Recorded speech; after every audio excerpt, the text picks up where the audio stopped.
Hey everyone, guess what? We do not have ugly swag. We have spaced out radio gear that you're going to want to wear. Why? Because no one wants to wear ugly clothing. So head on over to spacedoutradio.com and go shopping today. You'll be glad you did. And it's a great way to support our show. Once you get your gear, send us a picture of you rocking out in your SOR swag. spacedoutradio.com, shop there today, and make yourself look good.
Welcome, everybody, to Spaced Out Radio, the After Hours radio show with me, your host, Mr. Rob G.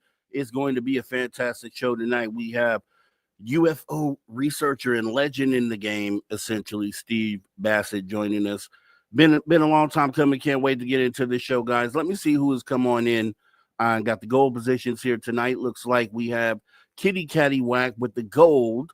We have Eternity Eternal with the silver. And then we have Race Fan with the bronze. Let's take a look, see who else has come on in here tonight. We got Dave Norenberg. Hey, Dave Norenberg, thanks for coming on in. Thanks for showing up. T-Bone, appreciate you coming on in. Let's see. Roger Murray, dropping knowledge, July 26, 2023. David Grush testified with Congress, the first hearing. Yeah, definitely remember that. Thanks for keeping us informed, Roger Murray. Appreciate that. As we get down the list here, who else has come on in? Mel WD40, getting us lubed up and ready for the show. Thanks for coming on in, Mel WD40. Let's see, who else is here? Who else is showing on up? The Jaquetta. Hi, the Jaquetta. Thanks for coming on in. Appreciate you coming. Tonight, Bar Medium. Thanks for coming on in, Bar Medium. Thanks for showing up to the show. Flat 6, I see you out there. Thanks for coming on in. JSCO77, same to you. Deb from Sacramento, appreciate you coming on in. Matt Gudka, thanks for joining us at the show tonight. Lars Jansen, thanks for coming on in as well. Let's see. Let's get down the list here. Super Crazy Movie Geek. Oh, yeah, we want Retribution. That's right. Getting into the show as well. Who else do we have out there? Magneticus Attractus. Magneticus, thanks for coming on in. Woo Riders DG, appreciate you showing on up. Let's see. Moving down further. Who else do we have? Looks like we might have everyone so far. Yeah, we're current. Definitely want to thank everybody for coming on in here to Spaced Out Radio, the After Hours radio show. It's going to be a great show, guys. Make sure you get your questions ready, too. Real thoughtful questions. I know you guys are going to have them. We have about a minute before we go ahead and get started here. Kitty Catty Whack. Oh, that's right. Some might be watching from my page on the Social Dig. If you are, appreciate it. I wouldn't mind if you hit the like and subscribe as well on that page. and awesome stuff here. So we got about 30 seconds. Let's go ahead and get the podcast side started here. Welcome to Spaced Out Radio, the After Hours radio show with me, your host, Mr. Rob G. We're going to have a fantastic show tonight. We have Steve Bassett, Paradigm Research Group, joining us here. We're going to be talking some real good UFO stuff. Disclosure, which is hopefully imminent, hopefully here. We'll be talking about that and a lot more. Don't go anywhere. Hours 1 and 2. Hour 3, we'll have Steve Stockton Tells Untold Missing Person Mysteries. And we'll have some UFO and weird news, and then I'm kicking around some ideas on what else we'll do. Drew Banke is out tonight, still in the middle of a move. So let's get ready to start the show, guys. Are you ready? Let's go.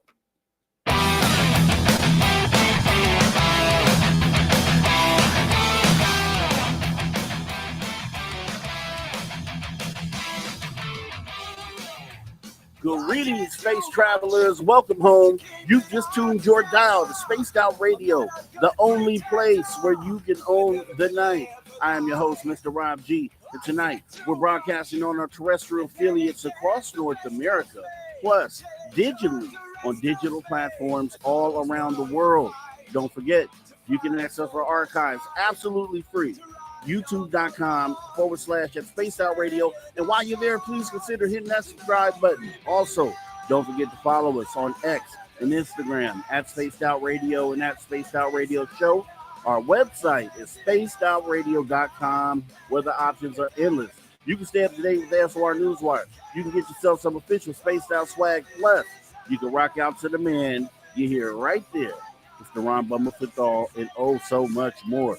Once again, we're going to have a fantastic show here tonight. We have Steve Bassett joining us from Paradigm Research Group for hours 1 and 2. We have Steve Stockton Tells Untold Missing Person Mysteries in hour 3. We have UFO weird news coming as well. It's going to be a jam-packed show. Make sure you don't go anywhere. We're not going to waste any time. We're going to actually jump right on into the show as we always do and bring up our guest here, Steve Bassett. Steve, hi, how are you? Hi, Rob. Nice to be with you. Yes, it is, man. It's awesome. I've been waiting for this for a while. I've seen you interview with Dave a lot, and I'm just like, I listened to your point of view and how you view this whole disclosure thing, and I'm like, man, he's saying everything that I think. I think the same thoughts. So it's like I have to speak to him. Here we are tonight, and I'd like to kind of get started just as any other interview would go. Just trying to see how Steve Bassett got into this. Growing up, had you had any experiences? What led you to finally forming the Paradigm Research Group? Believe me, this was nothing on my radar for the first, 40-some years of my life, I assure you. But I was always interested in it. And I read the odd book or here, or a book or two, and I would occasionally read an article on the subject. Of course, I watched all the sci-fi movies. So I was very comfortable in outer space, like millions of other people. But I didn't get into this as a formal thing until late 95, and made a decision. This is what I wanted to get involved in for a number of reasons, but primarily because I was at core a political activist, and I think I was looking for an issue to activist on. But it wasn't clear. And so I was able to get a nice door into the issue through the organization that John Mack formed in Cambridge. Spent 4 years there, met my first contactees, and got a taste of what was going on. And then early in 96, I figured out what I wanted to do. Or rather, later in 96, I figured out what I wanted to do. I wanted to come and engage the politics of this. So I came down to Washington, had a place to stay, registered as a lobbyist, the first one to do so, got written up in the Washington Post, and thus began political activism, because that's what I am. I'm a political activist, not a researcher, not a podcaster, not an author. Should have written some books, just can't sit still long enough. An activist. And the activist is usually always trying to get the government to do something that it doesn't want to do, that if it were to do it, would be in the best interest of the larger population, if not the country itself. We've had many movements along those lines. We're familiar with them, but this is a more unusual one, probably distinctly unusual. the activist movement to get the truth from the government on this subject, which the government simply has not been able to do, hasn't been able to end what we call the truth embargo. So that's what I've been doing for the last, it'll be 30 years as of this coming January 26th. Wow, that is awesome. And you know, looking at that time frame, that's obviously not too long after Bob Lazar comes out. Did Bob Lazar what in that moment actually moved you into the UFO lane? Was there What anything convinced me to dive into this? In other words, this was going to be it. Then it was going to be volunteer. I mean, initially, and then what would happen after that? I don't know. I mean, it was a leap into the void.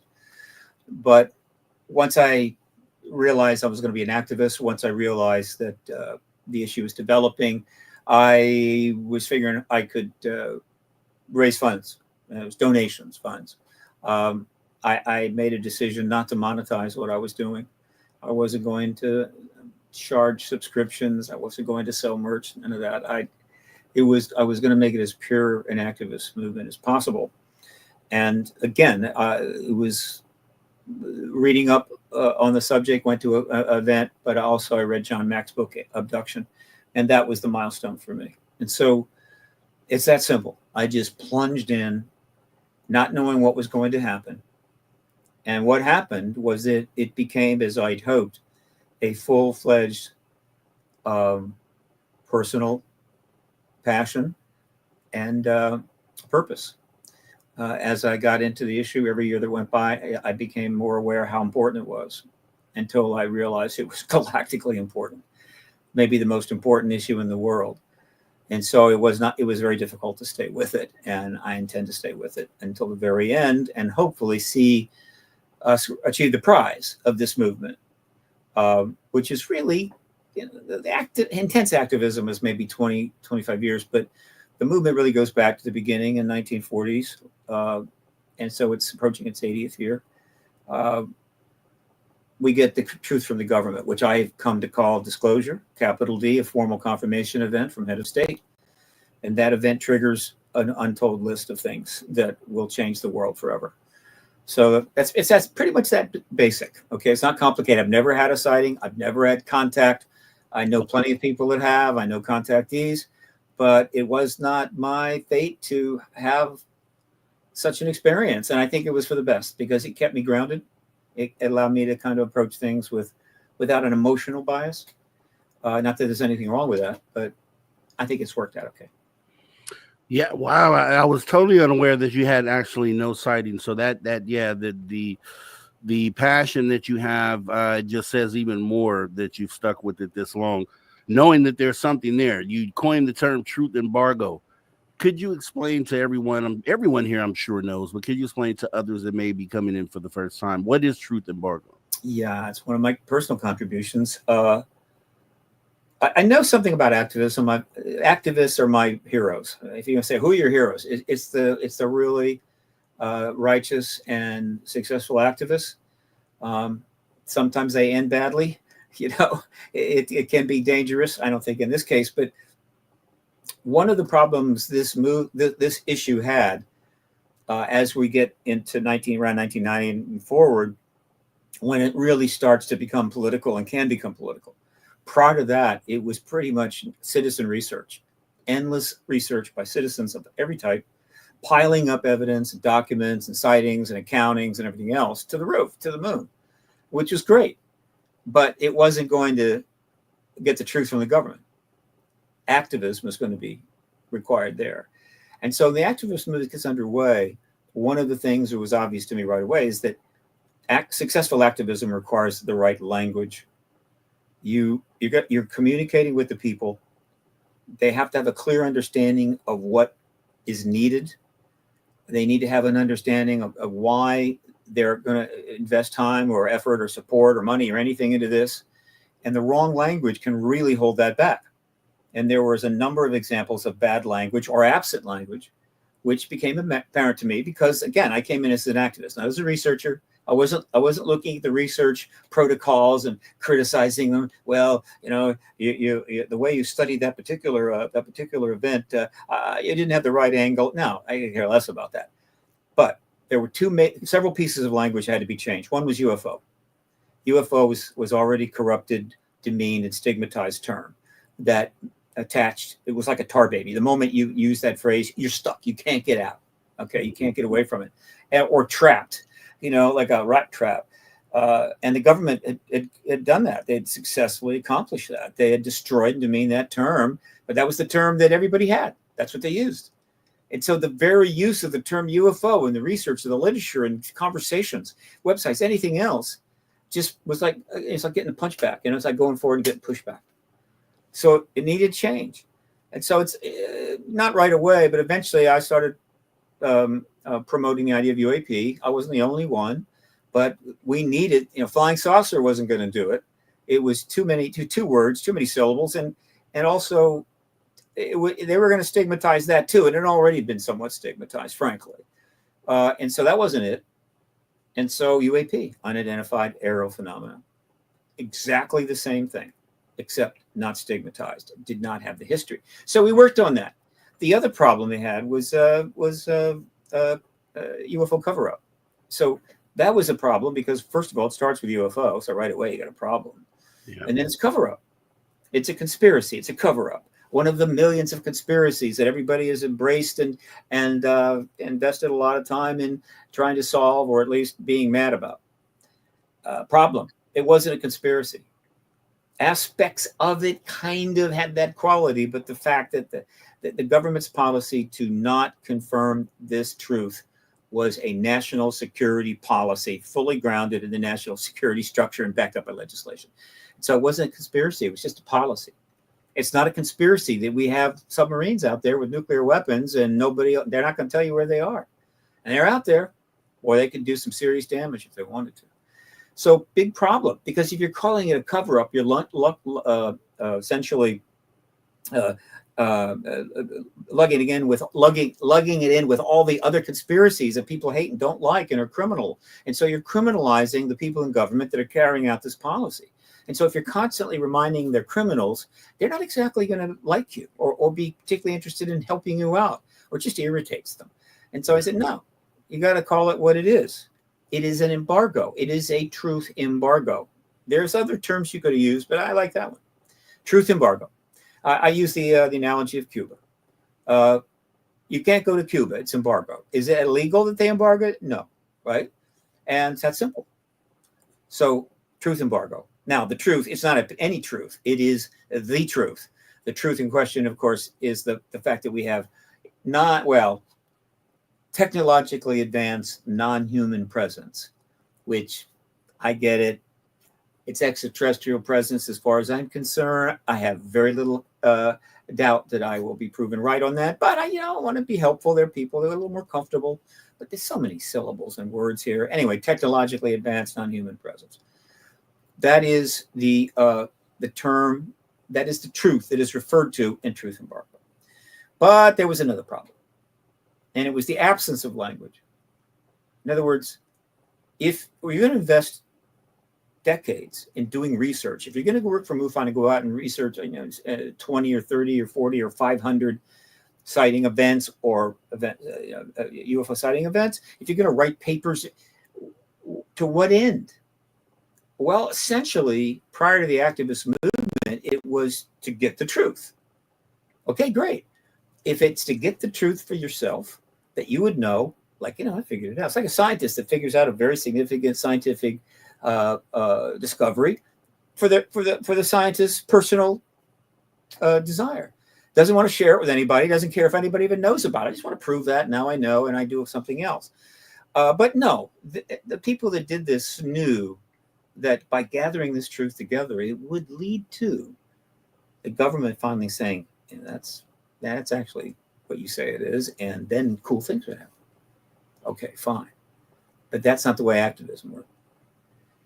You want to get the government to do something that it doesn't want to do. You're asking people to invest years or decades of their life, invest money, and Lord knows, make sacrifices and put up with some nonsense, ridicule, shade, whatever. You have to give them a clear definition of what the goal is, or what is often referred to as the prize. in activism. What is the prize? What is the reason you're doing all this? And when do you know when you've succeeded? Well, I said, okay, what's the prize? The prize is the truth coming from the government. And just anybody? No. It's got to be the head of state. It's got to be at the top. In this case, the person that has the ability to declassify anything, open up doors if that person wants to, but certainly it is extremely powerful and it will lead to a great deal. Head of state.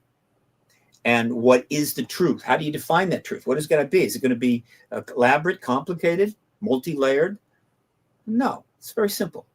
The head of state steps out in some context and says to the citizens of the country that person leads that there is a technologically advanced non-human presence in our world engaging us, and therefore, by any reasonable definition, we are not alone. Thank you so much. Now I'm going to go have a drink. That's disclosure. Boom. Whoever does it, whichever head of state does it, unless it's some very tiny country off in the boonies, but any of the 9 nuke countries, that's it. That'll do it. That's more than enough. So the first head of state to come out and say that is disclosure, and that is the prize of this movement. And until we get that statement, we have not gotten the prize. And almost everything that we would like to see happen, that could change things for the better, are not going to happen, right? And we're now approaching our 80th year since the seminal event in Roswell, and the government, no president of the United States has come close to saying this. A lot of people in government, even high-level people, famous people, have said it. Doesn't matter, right? So that's the language that I'm talking about, and that's been one of my principal efforts, is to get the right language to make it easy for everybody. And so you came in 96, and you kind of, a lot of us are in our cities or towns, and this is where we're starting our own activism. And you were able to kind of go straight for the jugular in DC, become a lobbyist, and now you're talking about UAPs amongst other politicians out there. I know it couldn't have been accepted too well back in 96, but how much have you seen it change over the years? Oh my God. It's from 96 to 2016, it was a relatively slow process with some significant setbacks, but it was still definitely progressing for a number of reasons, not the least of which is that Hollywood figured that sci-fi movies, particularly ones about ETs, paid big bucks, and so they couldn't make enough of them. And so they saturated the world with the idea of an extraterrestrial, right? Some of them more attractive than others, but nevertheless, so they saturated the world. Documentaries became a thing, and that helped, and so forth, and television. So the awareness was kind of growing, but overall, it was still prove, and government's going, I have no idea what you're doing. So, step forward, step backward from 47 to essentially 1990, right? And then it started to change. So I entered in 96, about 4 years after things started happening in the direction that we needed to go, which is activism and dealing with the political issue. Now, when and so I was early, but there were some things that had happened that I didn't know about when I registered as a lobbyist, and I think even when I got the article in the Washington Post, I may have been starting to figure it out. But there were 2 major things that happened leading up to this that I did not know about until I got here in 96. And one of those I didn't know about for another year and a half. The first one was, of course, the engagement of the contact phenomena by John Mack, Dr. John Mack, who was a Harvard trained psychiatrist, head of, I think, psychiatry at the hospital there. And he had formed a group called PEER to actually deal and study at a high level contact. First, really, entity, well, the first one to do it at that level. He was a Pulitzer Prize winner and so forth. And so while the contact issue or abduction issue started emerging around 1980, driven forward by the work of two men in particular, which is Whitley Strieber and Bud Hopkins.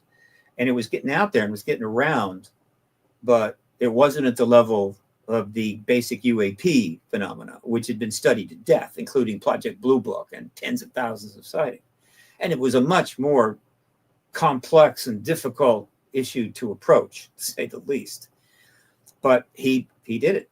And I was there in the middle of that for a while and got a taste of it. And of course, I kept close touch, or at least I followed the work going forward. So that had happened. That was a major breakthrough. John Mack was at the front line of a major breakthrough, but there were other people like Bud Hopkins and so forth, and Strieber and many others, and written books about this that helped that happen. But he was a breakthrough because of the connection to Harvard and his credentials. Okay. So that's happening between 92 and 96. Well, starts in 92 roughly, moves forward. The other thing that was going on that I didn't know about was that Lawrence Rockefeller had approached the Clinton administration specifically to get Clinton to go get the files. You hear about going to get the files now a lot. Well, this was 30 years ago, very early. And so that was a huge deal, but I didn't know about it until later. In both of these, I think you can safely say that these breakthroughs occurred not coincidentally with the history at the time, meaning this, that in 1991, a process leading to the end of the Soviet Union, the end of the what I call Cold War I, was underway and successful. And for some, it was symbolized by the fact that the Republic of Russia, the new Republic of Russia, outlined, they'd already broken off 14 republics, so it was no longer the Soviet Union or the Union of Soviet Republics, but a Russian republic of many 14 less republics, but still the largest country in the world by landmass. That was done, but on Christmas Day of 91, they outlawed the Communist Party, which is roughly the equivalent of us, say, outlawing the Democratic Party, Republican Party, though there was just basically one party. They outlawed it. Wow, this was a huge thing, and that symbolized the fact that we are now entering what could be the post-Cold War era forever, and possibly a resolution to the nuclear arms race, a much safer world, and a much happier people. And that is a sea change that opened, I think, the doors for what Mack was doing and of course, what Rockefeller fully intended to do. He knew the implications of the end of the Cold War. He made it clear to one of his colleagues that if George H.W. Bush had won that election and not Clinton, he was going to go see him, even though he was a Democrat supporter and clearly a Democrat voter, but also a billionaire, that he was going to go see H.W. Bush. This issue was nonpartisan. But Clinton won, so he went to see him. The approach was made in March of 1993, just a couple of months after he took office, and went on for 3 years, but it failed. I found out about it late 1990s, maybe 98, 99, because it was not covered. They kept it pretty much tight. There were a lot of people that knew about it, but almost nothing in the media. But in late 1990s, it broke because of the work of Grant Cameron. And so those two things were, I think, critical to what happened next. I came in just a little after that, but immediately embraced both. Well, let me put it this way, embraced the Clinton situation because that was exopolitics to the max. But I also more privately embraced the contactee issue. I wasn't going to stay away from it, but I wasn't going to put it in the forefront of the political work because it was much more difficult to use any political thing. Guys, we'll be right back. More awesome conversation right here with Steve Bassett, Paradigm Research Group. Don't go anywhere. If you do, make sure you come right back right here on Spaced Out Radio, the After Hours Radio Show. See you back here in just a moment.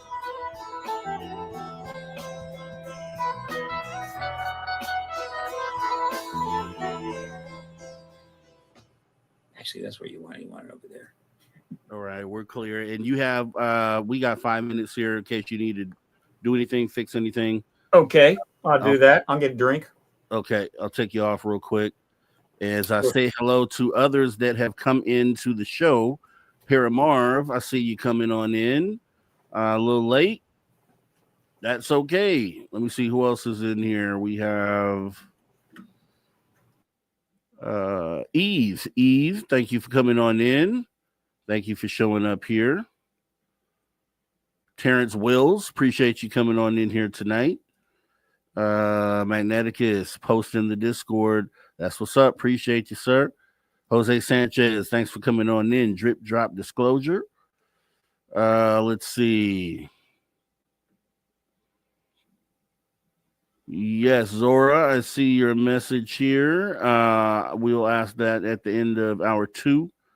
And let's see, who else has come on in late? Night Drive, I Watch, Baywatch. Hey, appreciate you coming in. Yo, what's good? SOR, Mr. Rob G. What's up? Right back to you. Let's see who else is out there. Dan Peters. Hey, Dan Peters. Thanks for coming on in. Thanks for showing up. Scott Rosen. I see you, Scott Rosen. Thanks for showing up here tonight. Let's see who else did I miss earlier. Okay, I see your question, Woo Riders DG. I tagged it. And you guys can, if you do post questions, can you please post them in caps? And then when I see them, I will definitely tag them. And Terrence Will says, hey, hi, Rob G. Wow, Steve Bassett is a legend. Yeah, I agree. You know how I feel about, those out there trying to move the needle. That's what it's all about. Let's see. Who else is showing up here? Late. I think that might be it. Jamie Bright, 4 a.m. here in the UK. Couldn't miss listening to Steve. That's right. That is right. Steve is here. Let's see. Hey, Kenzo, keep up the good work, Steve. Let's see. Who else is out there? Thomas Rock, I missed you earlier. Thanks for coming in. April R. Coleman, I see you there. Deb from Sac. Trivia later? Question mark. I don't know. We'll see what's going on, Deb. Let's see.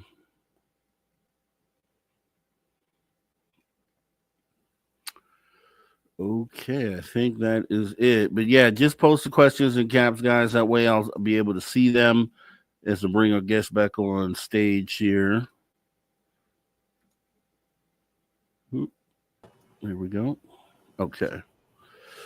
All right. Android Paranormal, appreciate you showing on up. Kim Jellin, hey. They're loving you out there, Steve. They came just for you. I appreciate that. And let's see here. Bim Jim. Hey, Bim Jim. Thanks for coming on in. Grumpy old grumpy old sod in the cellar. Okay. If one man has fought for the cause, it's Steve Bassett. See? Just love after love after love. That's what happens when you do selfless work, you know. Hyperdimensional, I see you out there. Thank you, love the show. Appreciate you showing up here. Warden Dragon. Hi, Warden Dragon. And now I think I got you all. I think I definitely got you all. Oh, Magneticus dropping some binary in the chat. Somebody decode that. Let me know what it says. Sure. No problem. Yeah. Somebody will watch. 56 Bel Air, Mr. Rob G and Steve Bassett. We appreciate you for coming on in. Robert Lamoth Jr. Hey, Robert. Appreciate you showing up. Because we have about 1 minute left. Pierre Marv has a great idea. Let's just take, we have about a minute left. Let's just take one moment here, like 10 seconds. Look right under the screen. You should see a thumb up or thumb down. please take a moment, hit either one. Just let us know that you liked or did not like the show, so it can talk to YouTube and do the algorithm thing and make everything good over here. We'd appreciate it.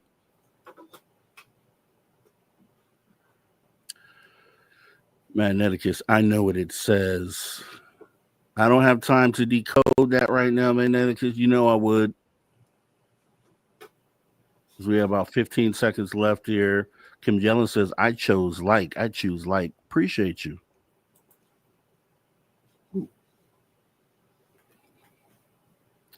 All right, we're coming back right now.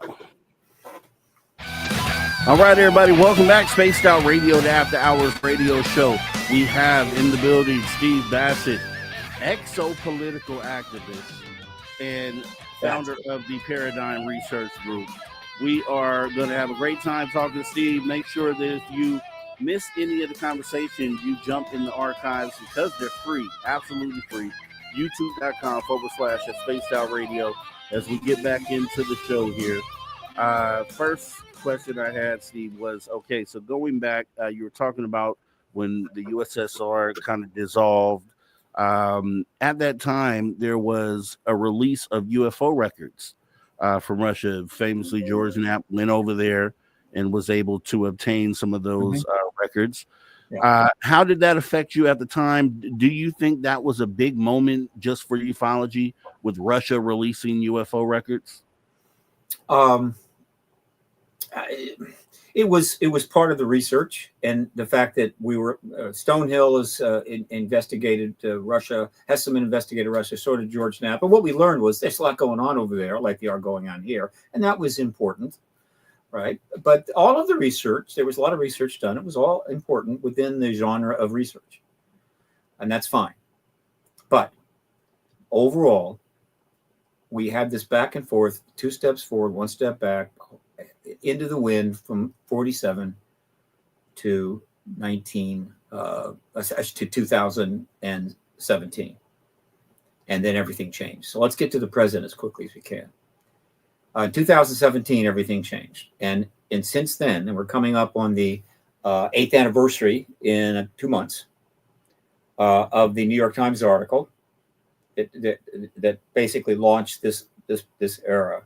More has happened to move towards the prize disclosure than in the previous 70. It's not even close.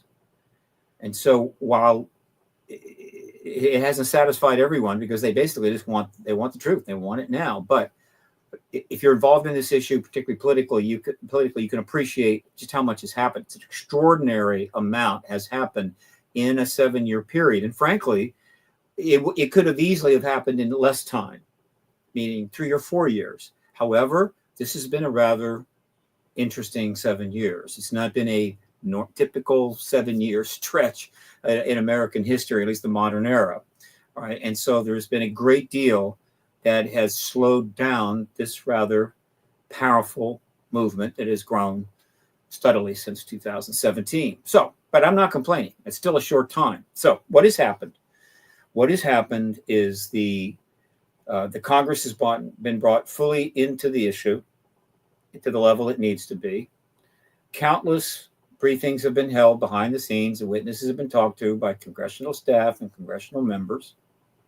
There's been a huge increase in media coverage commensurate with these developments. I've archived now in my print media archive at paradigmresearchgroup.org, I think 7,000 articles since 2017. 7,000. They're all there. Read them all. And these are triage from the silly stuff. It's triage from small media. It's mainstream media, appropriate quality. It's a huge amount. So that has happened. And then ultimately that leads to 4 pieces of legislation, the first ever. 4 pieces of legislation, each one bigger than the last. All right. The creation of DOD entities to deal with the issue, study groups at NASA and elsewhere, all kinds of structure kind of turning up here and there, getting everybody excited. So this is, again, clearly moving somewhere. And there's been some setbacks, some slowdowns, but overall we have made extraordinary progress. which easily could have ended the truth embargo by now, but not quite. And again, the reason is that the domestic and to a significant degree foreign developments of the last 6 years have been, to say the least, confounding, extraordinary, compelling, just taking the media, taking all the air out of the room, or consuming media attention to a major degree. It is not too many like it. I've lived a long time, and there's not the closest a time in my life that even close to what's happened the last 7 years was the Vietnam situation from about 1964, 65 to 72, 73. But this is stranger than that, more dangerous than that, believe it or not. And so, but in spite of all that, we have made tremendous progress, all right, including the first significant hearings since the 1960s. There have been about 10, but they're two major ones. 10 are like smaller briefings, filmed, live streamed, seen around the world, okay? And so we've had that. In other words, what has happened in the last 7 years, finally, is that we created or built the structure, the scaffolding, the platform to actually have a president step out on the platform and end the truth embargo. But until that was set up, it wasn't going to happen. It just, this is a issue of such magnitude, classified to such a level, with implications not just the United States, but every living person on the planet and all 200 nations and sovereign territories. And so the idea a president would just get up one day and say, yeah, I think I'll just say something. No, not a chance of that. It has to be done right, or it's going to go badly almost immediately. And so that scaffolding, that platform had to be built. And that's exactly what's happened in the last 7 years.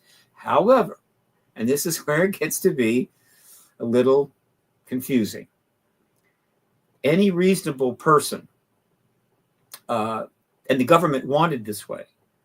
In other words, the government was happy if the vast majority of people, which is a very substantial number now, that are aware of this issue, huge number, way above 50%, viewed this as the government really finally, they closed down Blue Book, but they want to take another look at it, finally going to try to find out what this is. The government would be happy to have people think that that's what all of this was about. The legislation, the briefing, setting up task force, setting up ARROW, study groups, whatever. It's all about, we're going to finally find out what this is about. The government was happy for people to believe that, but that is not what was happening. And this is where it gets a little awkward. Now you may say, well, what's happening? What's the problem here? The problem is the government had a catch-22 or a paradox, whatever the hell you want to call it. And that was this.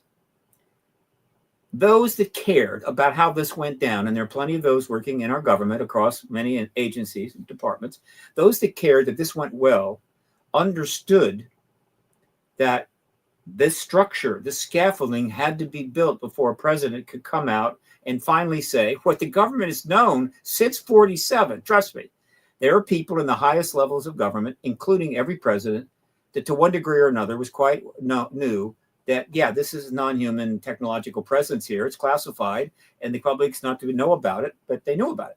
And so they understood this had to happen, but they had this dilemma because the purpose of setting up the scaffolding was so the president could step up there and formally confirm that there's this extraterrestrial presence. But they couldn't go to the public and say, we're building all this and passing this legislation because there's an extraterrestrial presence. You see, you can't do that. And so they had to give another reason. And the logical one was, okay, we're finally going to figure it out for you. And then, it's going to lead to somewhere and it's all going to be great. Maybe you'll learn special secrets. But of course, that was a ruse. They built a Potemkin village for a purpose. And everybody involved in it, most everybody involved in it, knew that. There were a few, I think, that didn't know that. And they had a rough time because they're scratching their head going, wait a minute. This doesn't make sense. Why did they do that? I mean, we knew this and so forth, and whatever. Right? Hey, life's difficult. Activism is hard, and governing is hard. Okay, and so this was the dilemma that they had, and the biggest problem that was facing the public on this. I have given easily 500 interviews since 2017, and I have repeated hundreds of times this simple truth, that all of this is not about finding out what's going on. They already know what's going on. It's about setting up the platform for a president to step out in the truth embargo. And then what immediately follows after that, which is a lot, we're ready for it. I mean, somebody might take somebody aside, or a journalist aside. Isn't it fortunate now that the president announced yesterday that we're not alone, we got an ET president? Isn't it fortunate that we actually have an arrow or a task force, and we have all that legislation and whistleblower protection, and that we have a study group at NASA? Well, how fortunate that we have all that, and so we can now move forward. And I suppose the reporter will look at him and go, "Yeah, that's pretty lucky." It's not luck at all. That's what they had to do, and so this is the dilemma. Now, the fact is that we are basically have built the platform. It's done. The American people are polling at very high numbers on this issue. The numbers that think it's real, the numbers that are pretty convinced it's extraterrestrial, the numbers that believe the government are lying, the government that want this, the people that want disclosure. These numbers have just kept climbing. And so when this happens, I assure you, the Congress and the president and the DOD, most people are going, "Yeah, hey, thanks, about time. Okay, what else you got? Let's get that stuff out. Let's get the information out, et cetera, et cetera." So it's all done, but yet it hasn't happened yet. And there is the problem. Because of internal political unrest in the United States, or chaos, or whatever you want to call it, okay?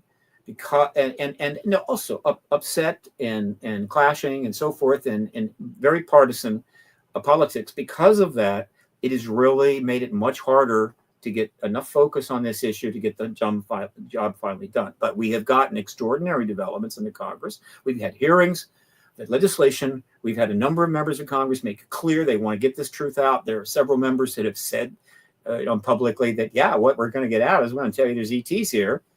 But that's not disclosure. So that is all there, but we can't close the deal. And that has led to some pushbacks. There for a while, we were rolling, and the pushbacks were not there. But recently, we've had some serious pushback, meaning it is simple. And this has happened over the years, but this time it's a little more obvious. In other words, if the Department of Defense, whoever's the people that matter in the Department of Defense on this issue and elsewhere, see that things are really slowing down, and they see an opening, they see some weakness in the activist movement, they take advantage of it, right? And it's like a weakness in the wall. You're going to attack that part of the wall, and so they have pushback. And there has been a number of things. There has been attacks on some of the witnesses, particularly like Grush. There's been statements coming from people within the issue itself, like at Arrow, that kind of debunking the whole thing, which is interesting. And that has slowed it down. But we've continued to make progress. And we got to the point recently where the progress was so concerning to those that do not want this truth embargo to end, that they made a very bold move. And this move was not unusual. They've done similar things like this in the past, but this is one of the most bold, egregious maneuvers I've seen. One of the best examples of DOD desperation that I've seen in my career on this, and this is what they did to try to slow things down. They saw an opportunity to slow things down. They can't end it. They know that. But if they slow it down, buy some time, whatever the hell they want to do. And so what they did, here's what happened. Don't know who started this, but either the Wall Street Journal or the Department of Defense approached the other about the fact that, hey, good time to do an extensive couple of articles on this subject. So much happening here. We've got a lot of information, got some people you can talk to, or whatever. Are there people we can talk, whatever. And they came together to write two stories, two very significant stories at a very critical time in the Wall Street Journal, which is a major, major paper. And what can I say? they were, well, let me put it this way. I hope the two authors of these two articles, these two huge articles in the Wall Street Journal, were basically had. In other words, they were taken advantage of by the Department of Defense. Yeah, we've got some people for you to talk to. Let's get an article. Here's the stuff. They wrote it. Out it goes. I hope they were taken advantage of, and I hope the day that they figure that out, they won't hesitate to come forward and speak out. If, in fact, they were in on it, meaning, here's what we got to do, guys. We got to get this out there. It's national security stuff. Got to slow this thing down. It's getting a little bit of a problem. So do the right thing for your country. And they deliberately put out this nonsense, knowing it was nonsense. Then I feel bad for them, because this is not going to end well for them at all. These are disgraceful articles. The Wall Street Journal does great things. It does awful things. It's one of the problems of being powerful. You can do great good. You can do great bad. And so what these articles tried to do was really slam put up a significant barrier to the specific progress we were making. And the progress we were making is that we were now making inroads into the House committees, into particularly the and also the task force on declassifying government secrets, providing witnesses that could be breakthrough witnesses for them. And we were getting close to succeeding, and then there was other things happening in the media and stories. And so here's what they did. They gave these two authors two again stories for the first article. The first story was an effort to provide a completely false explanation for the shutdown of the nuclear witnesses, which had been out there and in play, studied for decades, going all the way back to the early 90s, but had not broken through in spite of enormous effort. And the reason it hadn't broken through is the Department of Defense understanding how serious that was in terms of maintaining the truth embargo, that they took extreme measures. And by extreme measures, I don't mean threats, but rather they said, we're going to ghost this. We can't, there's nothing we can do. We can't go murdering SAC-based officers. We can't make them disappear. We can't disgrace them on TikTok. And so we'll just ghost them. Like they don't exist. And they successfully kept the media from really getting involved in spite of several major books, documentaries, 2 press conferences and efforts by me, right? Testifying in front of the citizen hearing and so forth. They just managed to keep them at arm's length. But as we approached that article on June the 5th of this year, we were making big progress. And they realized if they didn't do something, there was going to be a hearing very soon with at least 4 witnesses to the shutting down of our nuclear weapons that were present when it happened, as well as the interference of a nuclear weapon while traveling in flight at 8,000 miles an hour by Air Force officers, including SAC-based commanders. And this would be a bad thing. This would be a huge problem for them. And so they tried to explain what has been described in documentaries and books in great detail, what happened, as an EMP experiment to see if it could shut down the missiles by us. And that the way they described it and everything was nonsense. Yeah. I mean, a 10-year-old could have done better. I was immediately contacted by one of the gentlemen that was involved in the investigation of the post-Malmstrom event, and told me flat out they almost immediately eliminated EMP. It was simply not possible for a whole bunch of reasons I'm not going to get into now, but you can go online now and Google them up, right? Because this is never going to go away now. They kind of locked it in for sure, but it was embarrassing. And the reason it was embarrassing is because of the second part of the article. Because one, they said, okay, for all of you reporters and science people and debunkers out there, it was a giant EMP experiment that apparently we did 5 or 6 or 7 times without anybody getting it. And by the way, we also did the same thing in Russia, right, where we shut down missiles over there. Apparently we snuck an EMP thing in there or whatever. And so that explains it, so you can chill. But the second part of the article is they had to debunk Bob Salas. In other words, they had to make him a liar. And that's when I got pissed off. Okay. And so they basically tried to explain why Bob Salas had it all wrong.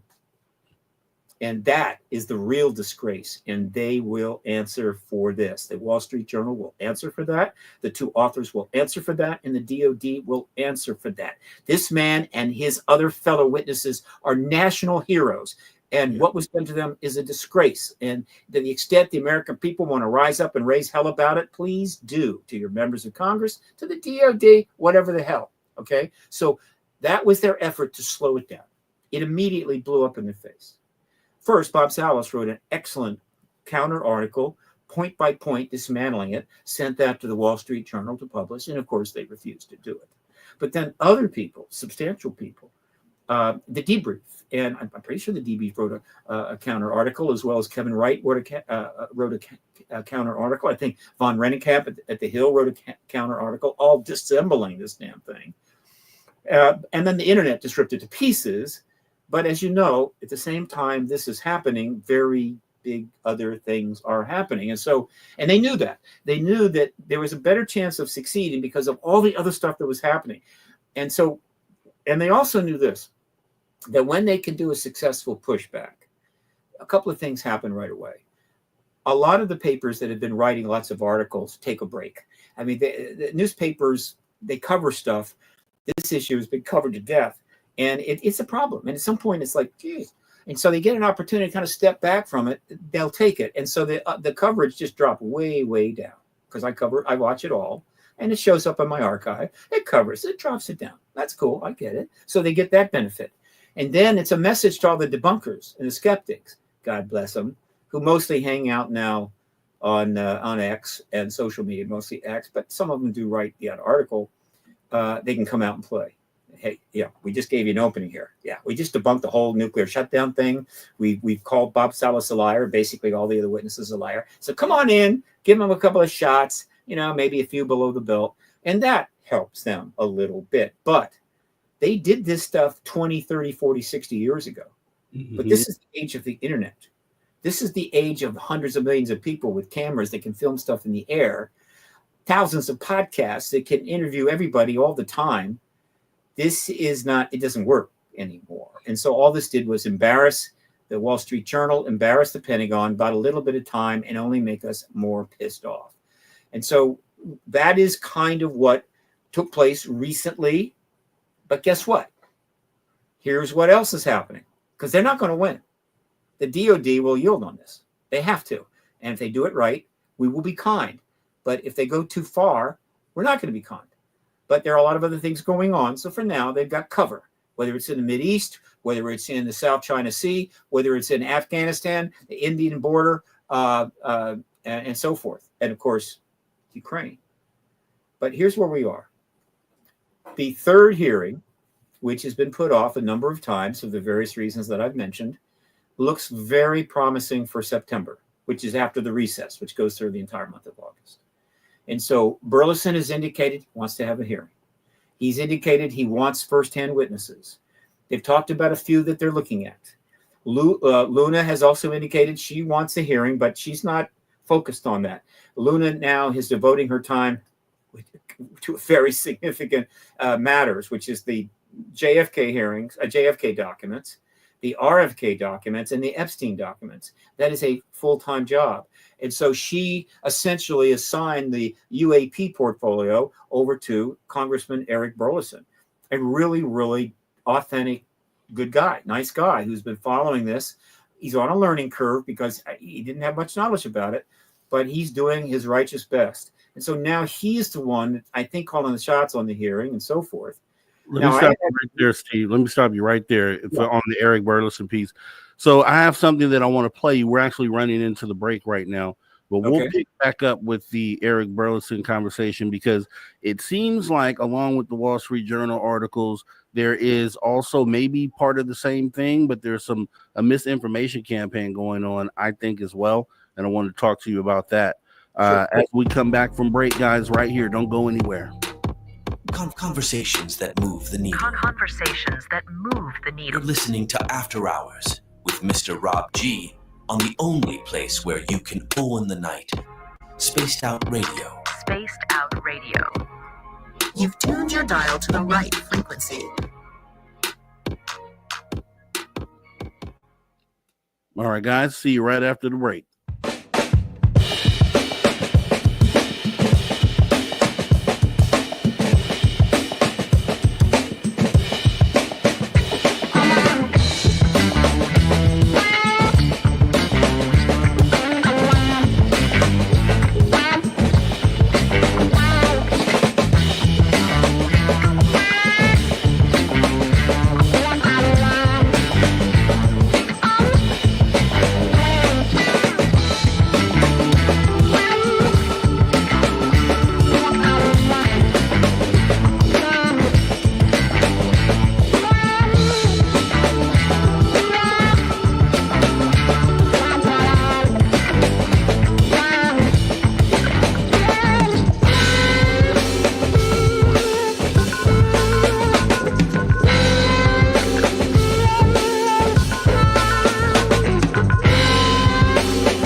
Welcome back. Space Out Radio, the After Hours radio show. We are now in After Hour number 2.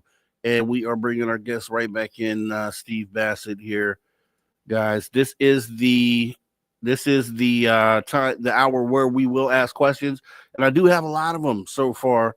If you put put them in caps, and I'll make sure I grab them. We got about 20 seconds left before we come back from the radio break, and I'll skim through some of them. Some seem a little redundant, and let's see. All right, 5 seconds. Here we go.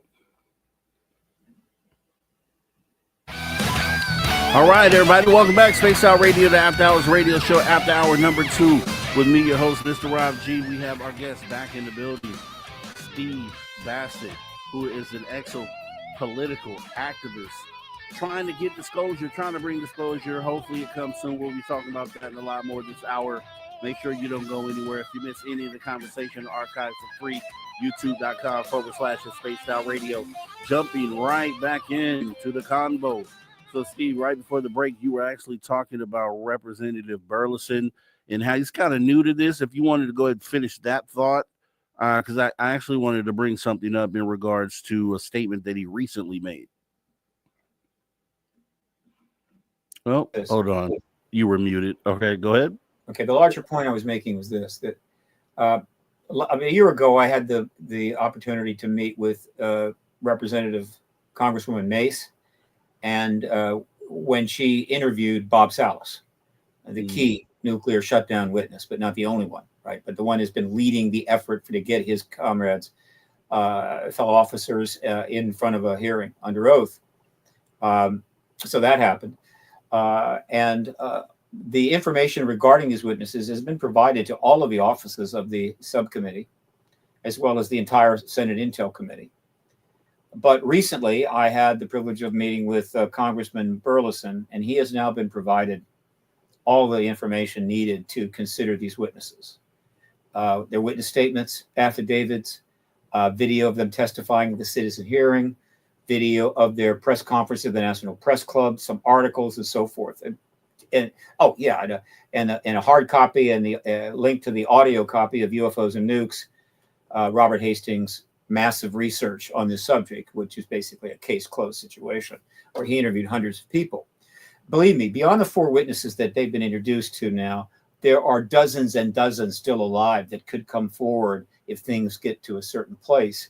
And in particular, the ones the Department of Defense is really concerned about are the security personnel who were up top when the craft hovered over the fence, over the ICBM flight, and literally saw it with their own eyes. The officers were down in the silos, so they didn't see them directly. But of course, they were aware when the missiles all shut down, and one of the witnesses had to come out and turn them back on.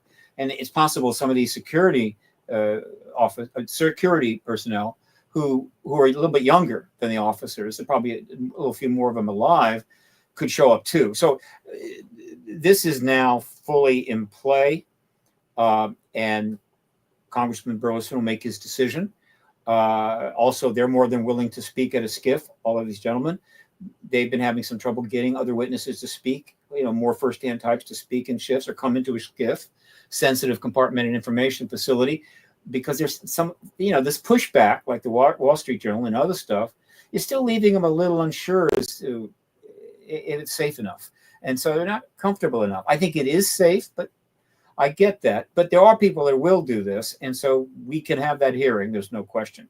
So that is in the works. But there's something else that your listeners need to know, is that Senator Schumer made it clear that he is going to introduce, it could be happening right now or tomorrow, supposed it's going to happen right in the last week of July, to reintroduce for the 3rd time, word for word, the UAP Disclosure Act to the Senate, so they could have that, get a vote on it, certainly right away after the recess, and get it right over to the House. Now, this is unusual. I don't know if this has ever happened before, where you introduce the same exact bill 3 years in a row. You normally don't do it that way. You do some changes, some compromise, whatever. But this is different. And so the UAP Disclosure Act, which is the definitive bill we need to be able to then get disclosure done by the president. It covers virtually everything that's needed, including the issue of eminent domain and to what degree the government's going to have control post-disclosure of the tech and so forth. Is going to be submitted again. All right. And so expect something to happen there. And then there is an effort underway. We have one sponsor. After the break, I'm going to try to do a little work, see if I can get another one in the House to do something very important. And that is to sponsor the UAP Disclosure Act that is about to be submitted to the Senate again by Senator Schumer, exactly word for word into the House. Now, if that were to happen, and sponsors are very important, then what that means is both bills are identical and no reconciliation, and the House passes that, no reconciliation is needed. Right? And thus it is a quicker path to getting it to the White House for a signature. So again, it's still going forward. We're still having some wins. We're making progress. There have been setbacks, but be assured that, and then other things are happening out in the field. Organizations are forming, funds are being raised, and so forth. The general public is not set back, but the issue in terms of Congress and the media has been set back a little by the egregious articles in the New York Times, the Wall Street Journal.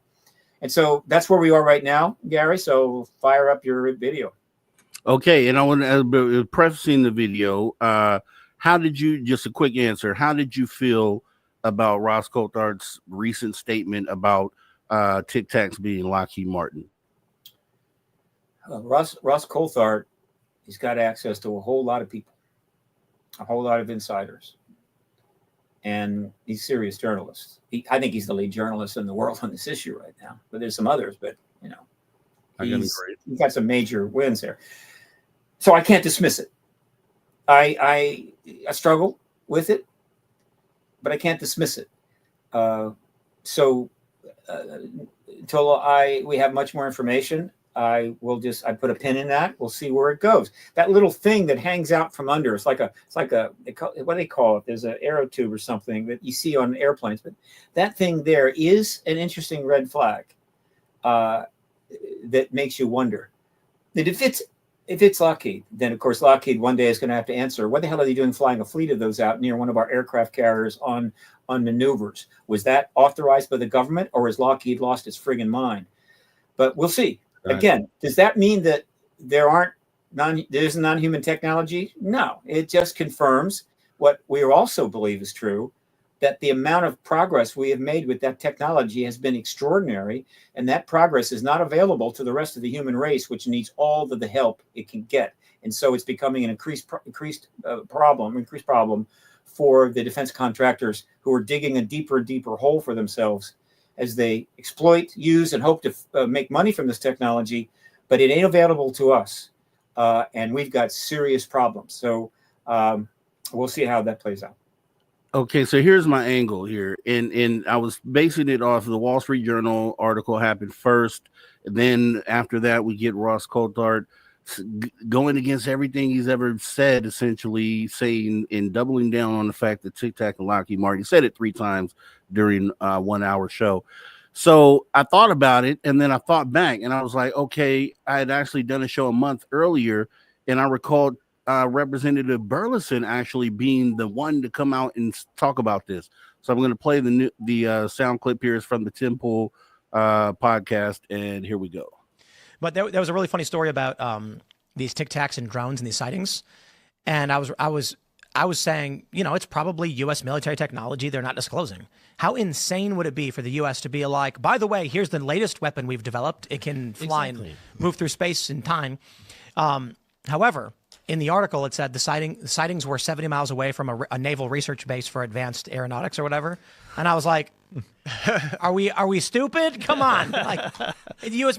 So not all of it, but I think one of the stories, one of the explanations we get often is that the U.S. government likes the narrative of aliens because it does 2 things. It throws people off the scent of the weapons tech they're developing, but it's also terrifying to our adversaries if they do believe that aliens have allied with us and have given us advanced tech. Yes, I've heard that too. And there's moments where in this journey, I have come to that conclusion.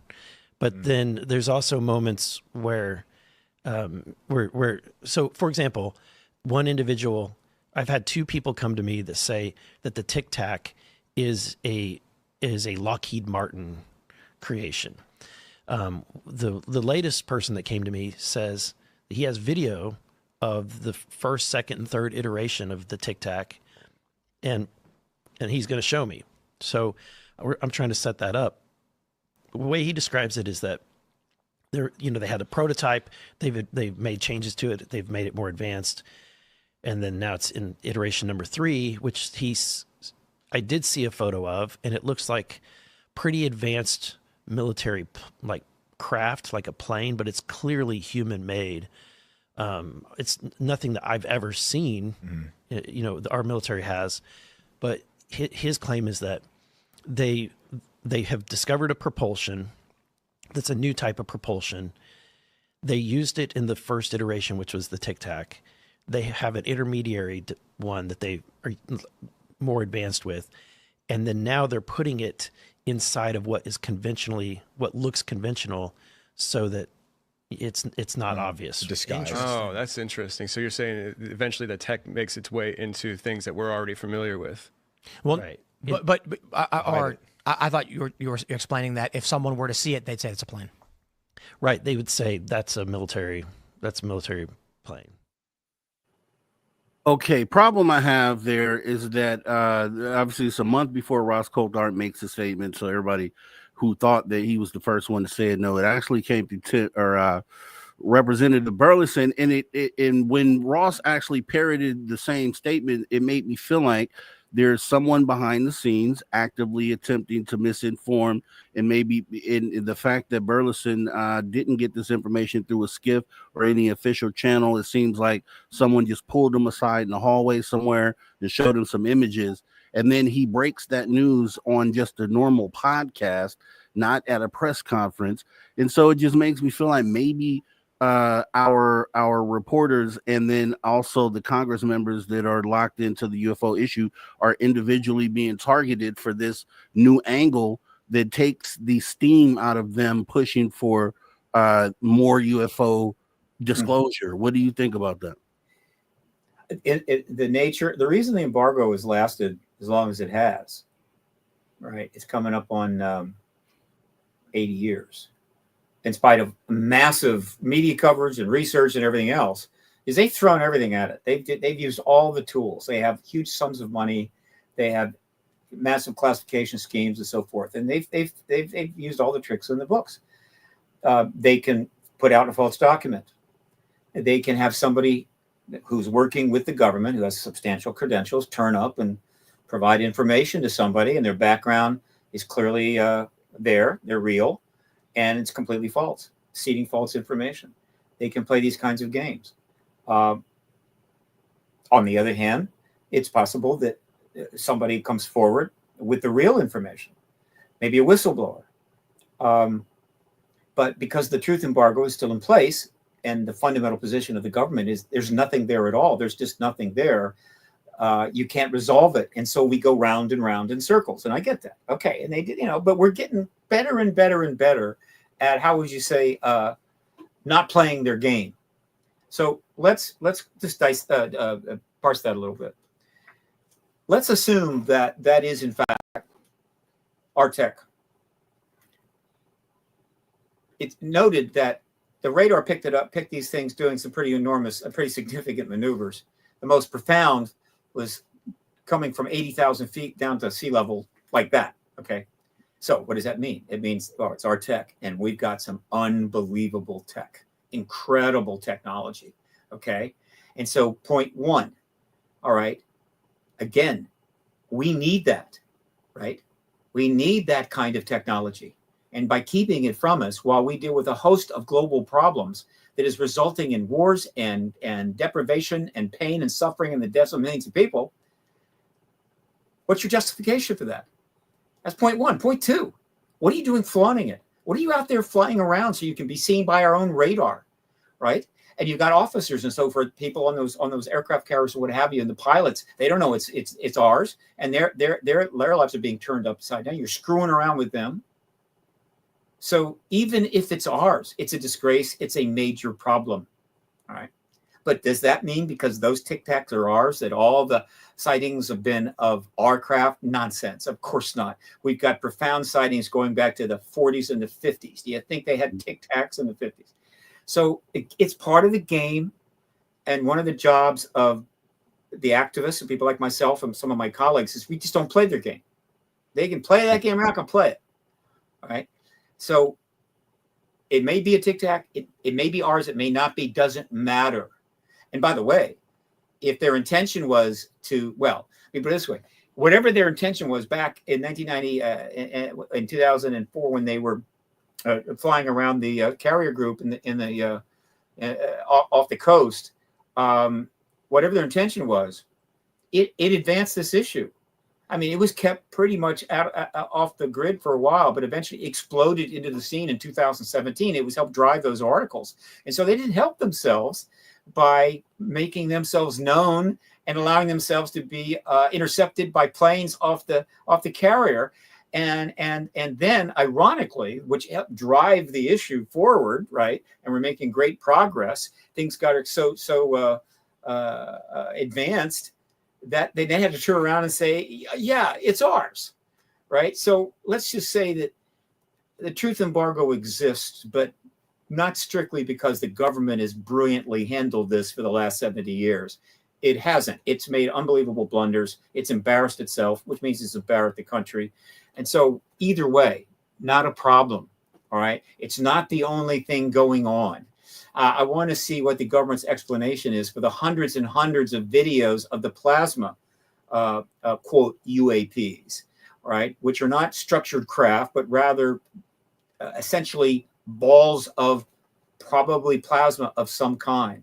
Hundreds and hundreds of videos of these things flying in multiple formations here, there, and everywhere else. It's been going on for almost 2 years, but the sightings of these kinds of phenomena have been going all the way back to the Foo Fighters of World War II. That's what they were. The same thing we're seeing now. It was flying around the planes rather, in World War II. What's their explanation for that? Or the plasma effects balls that flew over Washington, D.C. for 10 days in July 1950. So 52. So look, there are a lot of people that know the history of this. More and more people are learning the history of this through podcasts like yours and hundreds of others, as well as massive access on the social media. And so it's just not going to work pretty much anymore. All they do is buy a little time and embarrass themselves even deeper. We have the resources, we have the media, we have the knowledge. The work has been done. Activism is underway. We're already engaging Congress. Congress is passing laws. They've lost. And the problem is they won't admit it, right? In other words, they know they've lost, but they can't turn over their king, as I like to say. And so the game continues, and everybody knows who's won and who's lost, and it's just a general embarrassment. And one of the things I invite them to constantly think about as they play these games and screw around with the truth and the issues to try to buy a little time, they're just making it more possible that another head of state of one of the other nuclear nations, there are two in particular that they should be concerned about, is the one that steps forward, ends the truth embargo, provides profound information and evidence, and takes the lead in the post-disclosure world and leaves us, right, sitting like dunces in the corner with a hat on our head, weakened, diminished, second. That unless they own these people, unless they own the heads of state of all these other nations, particularly those two that we like to talk about a lot, unless they own them, it could happen tomorrow. And if it does, they will have nobody to blame but themselves, right? The American people have worked very hard to not have that happen. But by God, they just can't let this go. And I don't care what the reason is.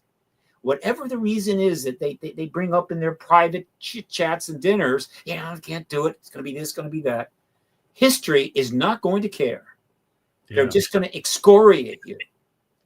And it's not going to end well, right? So we don't care. We're way past whatever reason you think you've got. We're past that because you know it. And you may think that you're superhuman or have emotional capabilities and stabilities beyond the rest of the human race. You know it. You can handle it. And by God, we can handle it. And we're going to get that information from you. So you can do it the easy way, or you can do it the hard way. I think, there's supposed to be a chain of command essentially going through Congress, Senate, up to the president. It seems like that with all the hearings that we've had so far and the whistleblowers that have come out, David Grush, Jake Barber, they're giving names, dates, locations, and Congress isn't doing anything with it. So how do we guarantee that Congress does something with the information that they receive from these whistleblowers? Seems like there's a buffer between them and then also the presidential office. And then so if there is a buffer, then how do we lean in on the president maybe one day stepping up to a podium? Well, we do the things we're doing. It's a buffer, yeah, because you've got two separate parts of government, right? You got the executive and you've got the legislative. And so they are operating in two different arenas. Now, the legislative body has really done a tremendous amount. The knowledge is, and I've discussed that already. So it's great progress there. Now, the Supreme Court put that out, right? That's not a factor on this. I can't imagine when it will be. It's not a factor. But under the executive branch is the defense arena, the military intelligence complex, which is under the executive branch. True, but it's kind of like off in its own thing, right? So it's almost like you got two branches within that branch.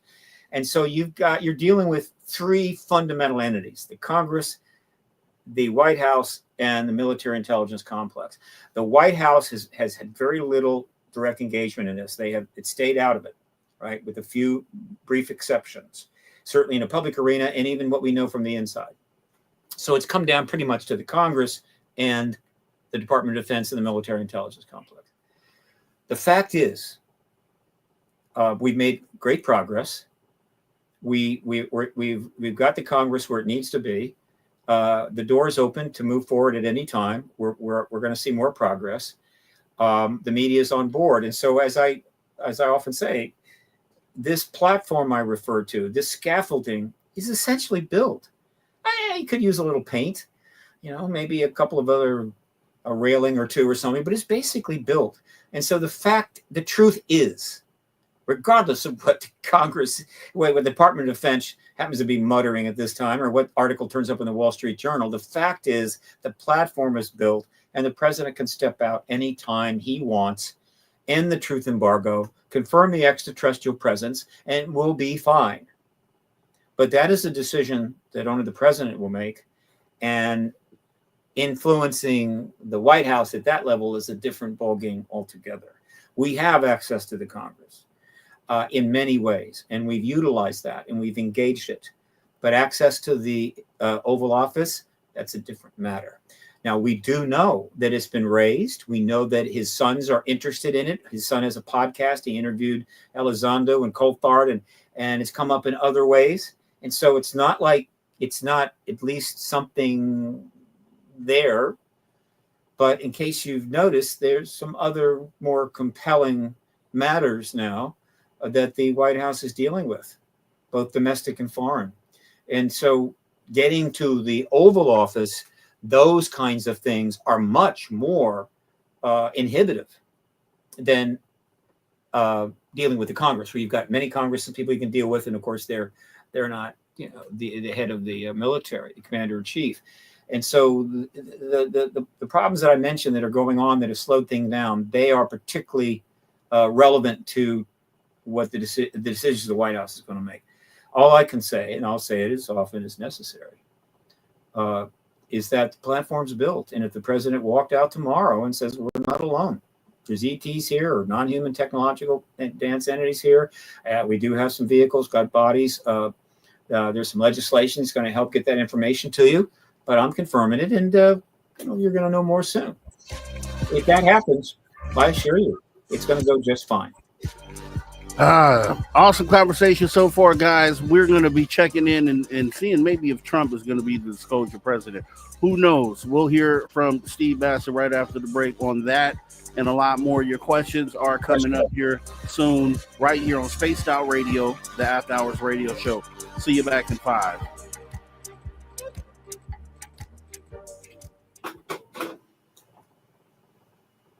All right, we are clear. We are clear. All right, so we got 5 minutes here. I do want to thank. Yeah, let's just do just questions. I've done my piece. I'm done. I'll try to give you short answers so we can make a lot of people happy. Yeah, we have a lot of them here. Let me see.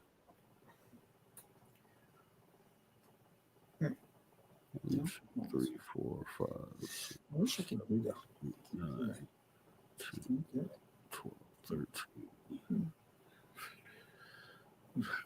18, What is this? 20, 21, 22, 23. Yeah, we got like 23 questions. 23 questions. All right. I'll try to be brief. All right. No, it's not going to do that. All right.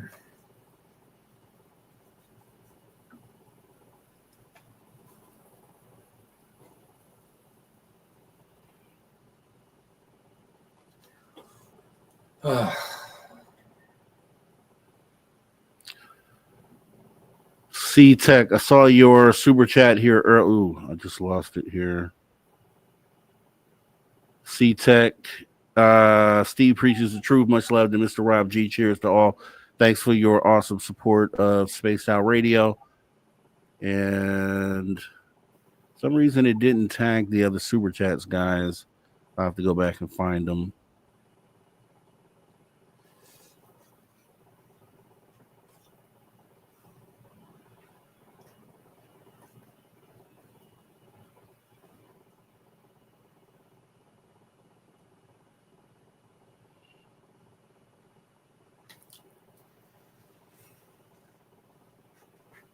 All right. Eversore, everyone's writing in caps. Those are questions. So if you have one, you can put it in caps. I'll make sure I tag it.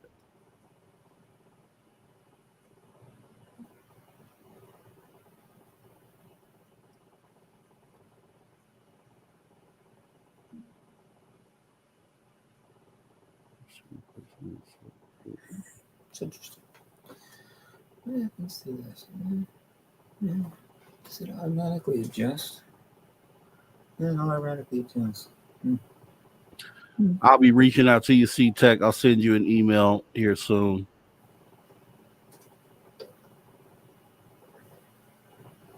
No, I just make let me see.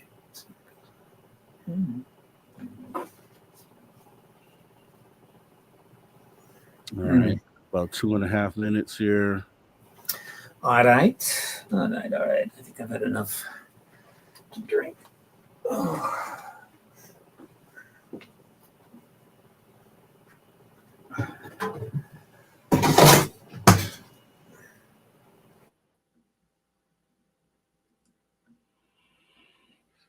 All right. Let me see. I see you guys out there. Let me see. Balance is truth. Dan Peters. Okay, I see you out there. Let's see. Why are there no remote viewers speaking about the UFOs? Good question. Let's see.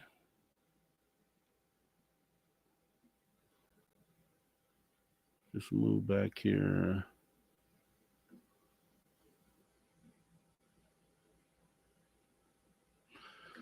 Paramar, appreciate you putting all of Steve's information out there in the chat. We do appreciate you.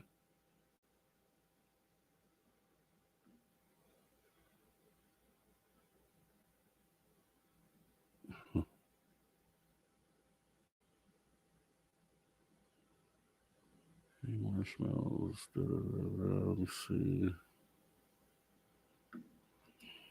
I agree, Terrence. Wills, the truth will come from us. The government will never, ever disclose anything about anything until they absolutely have to. It hasn't looked that way for the last 80 years. Hopefully that is, like I said, I look at it more as the cherry on top if they do, right? Because we have the means to get it done ourselves. But it would be cool to have them show the bodies in the craft.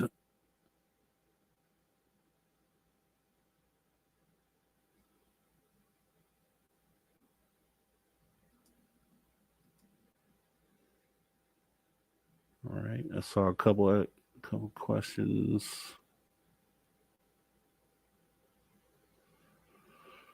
All right, guys.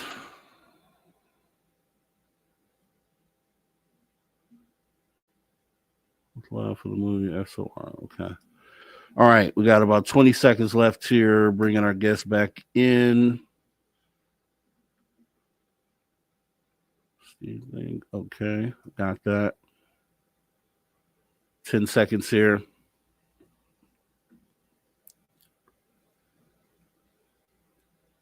Here we go.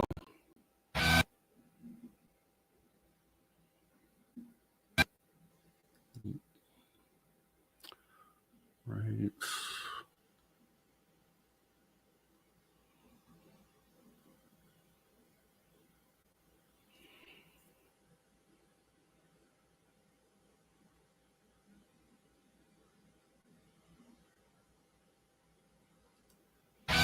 All right, everybody, welcome back. Spaced Out Radio, the After Hours radio show. We're on the back half of hour number 2 with our guest here, exopolitical activist Steve Bassett in the building, talking UFOs, talking disclosure. We're getting to your questions right here on this half hour. You got a lot of them, so we'll go ahead and bring the first one up here. If you missed any of the conversation, jump in the archives, absolutely free. YouTube.com/The Spaced Out Radio. We jumped into the first questions. We have a lot here. Woo Riders DG, Steve Bassett, do you think it's good for ufology for people like Logan Paul and Jesse Michaels being at the forefront of ufology and getting most of the attention? If so, why is this? Oh, a lot of things happening, but absolutely, particularly Jesse Michaels. I have tremendous respect for him. His podcast is fantastic. And Logan Paul, obviously, is also has a huge following. He's an exotic guy, an influencer. But if Logan Paul is feeling that this is something that needs to be done and wants to support this truth movement, it's positive. I assure you, it's helping a lot. This is a new age we're in, and so I never take lightly the power of influencers. And Logan Paul, I think more so than Jesse Michaels, is a true influencer. He's up in some massive numbers, which are just staggering. And so if he's got some strong views on this and is willing to put them forward, that's great. All right. Let's see. Kenzo asking chances of UAPDA passing this year. I wish I knew. I don't know. I certainly wouldn't bet my life savings on it if I had any life savings. I don't. But the point is that what's most important is that one of the most powerful men in Congress is reintroducing this bill as is, making a very strong statement to the Senate and to the House that that's what they want and that's what we should have. And it's true. It was originally gutted by the defense contractors in their own self-interest. Ultimately, enough member of Congress to realize it's in the American people's interest to do this bill, and it'll get passed. But if it gets slightly modified, third time around or fourth time around, maybe they take the eminent domain out, leave everything else. That would be pretty good too. But what is important right now is that the plan is to reintroduce that bill again and also make a run at the House to avoid reconciliation. So that's good. All right. Super Crazy Movie Geek. What is your opinion of the Skinny Bob videos that were uploaded to YouTube in 2011? So far, they haven't been debunked, and nobody has claimed credit for them. Skinny Bob is part of a host of various evidence, whether it's photos or videos or anything else, that's been kind of part of the milieu. Again, there are no ETs here, so the whole thing is kind of a fantasy, and so anything can turn up. Doesn't matter. It's all the same. I don't have really a view one way or the other, but I don't rely on those things in terms of the work that I do. The activist work, the truth embargo work, is fundamentally based on the fact that this thing is absolutely proven by the totality of the evidence. And so whether a particular thing holds up or doesn't hold up is irrelevant at this point. So I would hope that post-disclosure, we might be able to sort out, just for the fun of it, which stuff proved to be, hey, that was actually real, and which stuff, nah, it wasn't. That'd be kind of nice. But until then, it's in the milieu. It has its place, and that's fine. But it's not essential to the truth embargo process. All right, and you sort of answered this earlier, but I'll bring it up for the viewer who was asking, are they reintroducing the UAPDF bill as a standalone this year? And then will Robert Salas finally be able to testify for all to hear in September? And I think you hinted to maybe yes. I think they will introduce the bill, but again, things are so dramatic right now. Something ridiculous could happen. It could get put off later this year, but I feel like it's probably going to get introduced. And all I can say is Bob Salas and the other witnesses have got the best chance they've ever had. If not this time, it could be a hearing later. And when that happens, I'll be in that room. You can count on it. And I'll be a very happy fellow. All right. And let's see. We have Android Paranormal. Why does there seem to be very few very large net worth individuals who want to fund UFO political activism or research? Do you think that will change?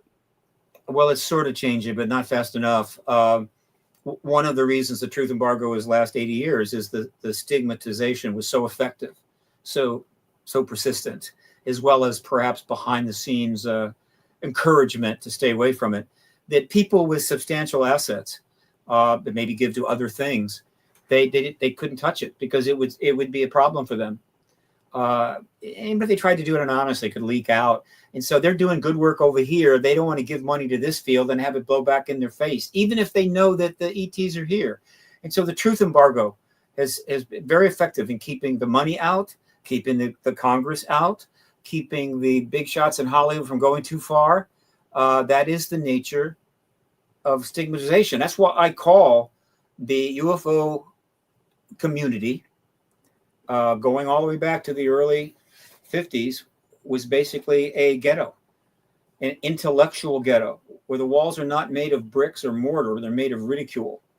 And that ghetto, which is really not good, it is a bad thing that the government should be ashamed of. But an intellectual ghetto can be very effective.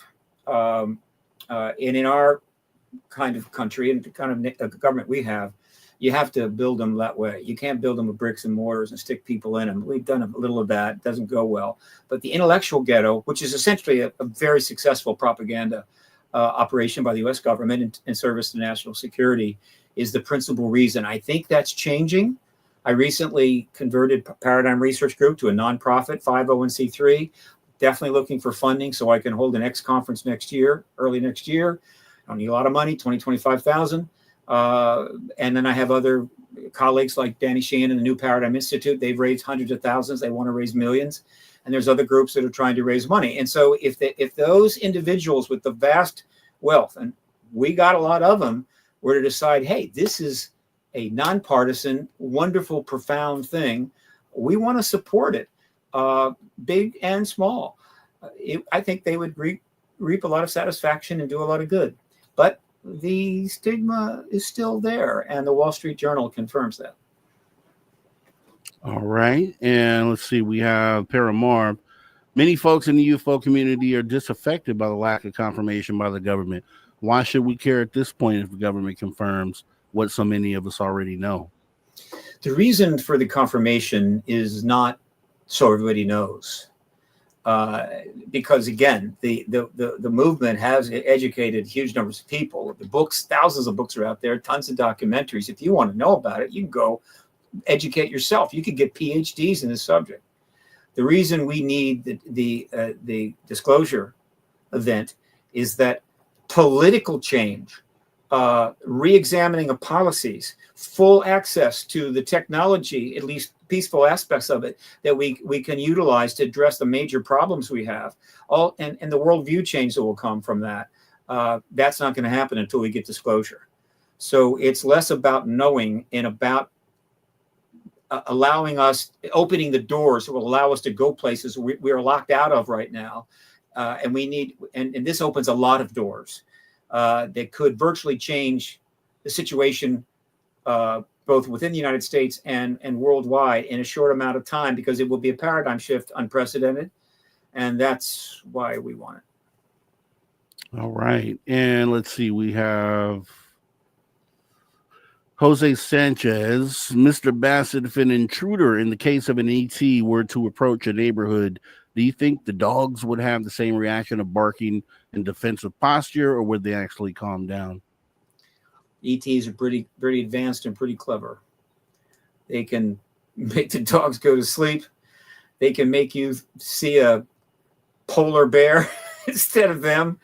They have extraordinary powers, and they're also fully telepathic and so forth. So one of the reasons that the abduction phenomena, contact phenomena has been going on, though there's some indications it may have slacked off a great deal, which wouldn't surprise me, is because they have the necessary skills to get it done. All right. Super crazy movie geek asking, what do you think about the scientific hypothesis that the interstellar object known as 3I Atlas might be alien technology on its way to Earth and will arrive in November of this year? Again, absent the truth embargo, absent the disclosure, all of these things are interesting conjectures.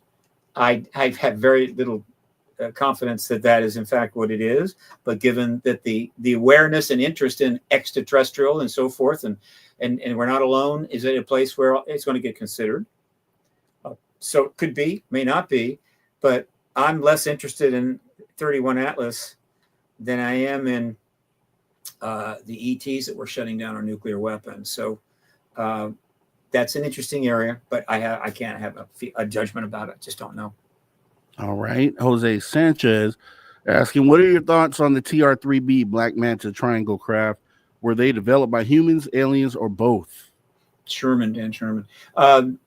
It wouldn't surprise me if that was a re-engineered tech. In other words, we figured out how to either use an anti-gravity engine from one of the crash vehicles or create our own version. But we didn't know how to put it into a small saucer, right? Those incredibly designed, extruded things. But we built a triangle, something big enough to hold it. So that was the way we did it. Wouldn't surprise me. But it also could be ET. Don't know. I'm looking forward to finding out. All right. And let's see, 56 Bel Air. Okay, bigger question about ET and AI. Is disclosure never happening because of the development of AI for control of the masses using Neuralink, cellular, and the bioweapons in us already? Well, bioweapons, AI, Neuralink, all of this stuff will happen if we want it to happen. These are decisions we make or don't make. We need to start, our politicians particularly need to start understanding that we can make decisions about whether we want to leap into the flaming pit and do some of this nonsense. So that's where that is. All right. In terms of the relation to AI and the ET, interesting. I'm sure the government's thinking how they could use AI to maybe, defend against them, mistake, or I don't know, shoot them down. I don't know.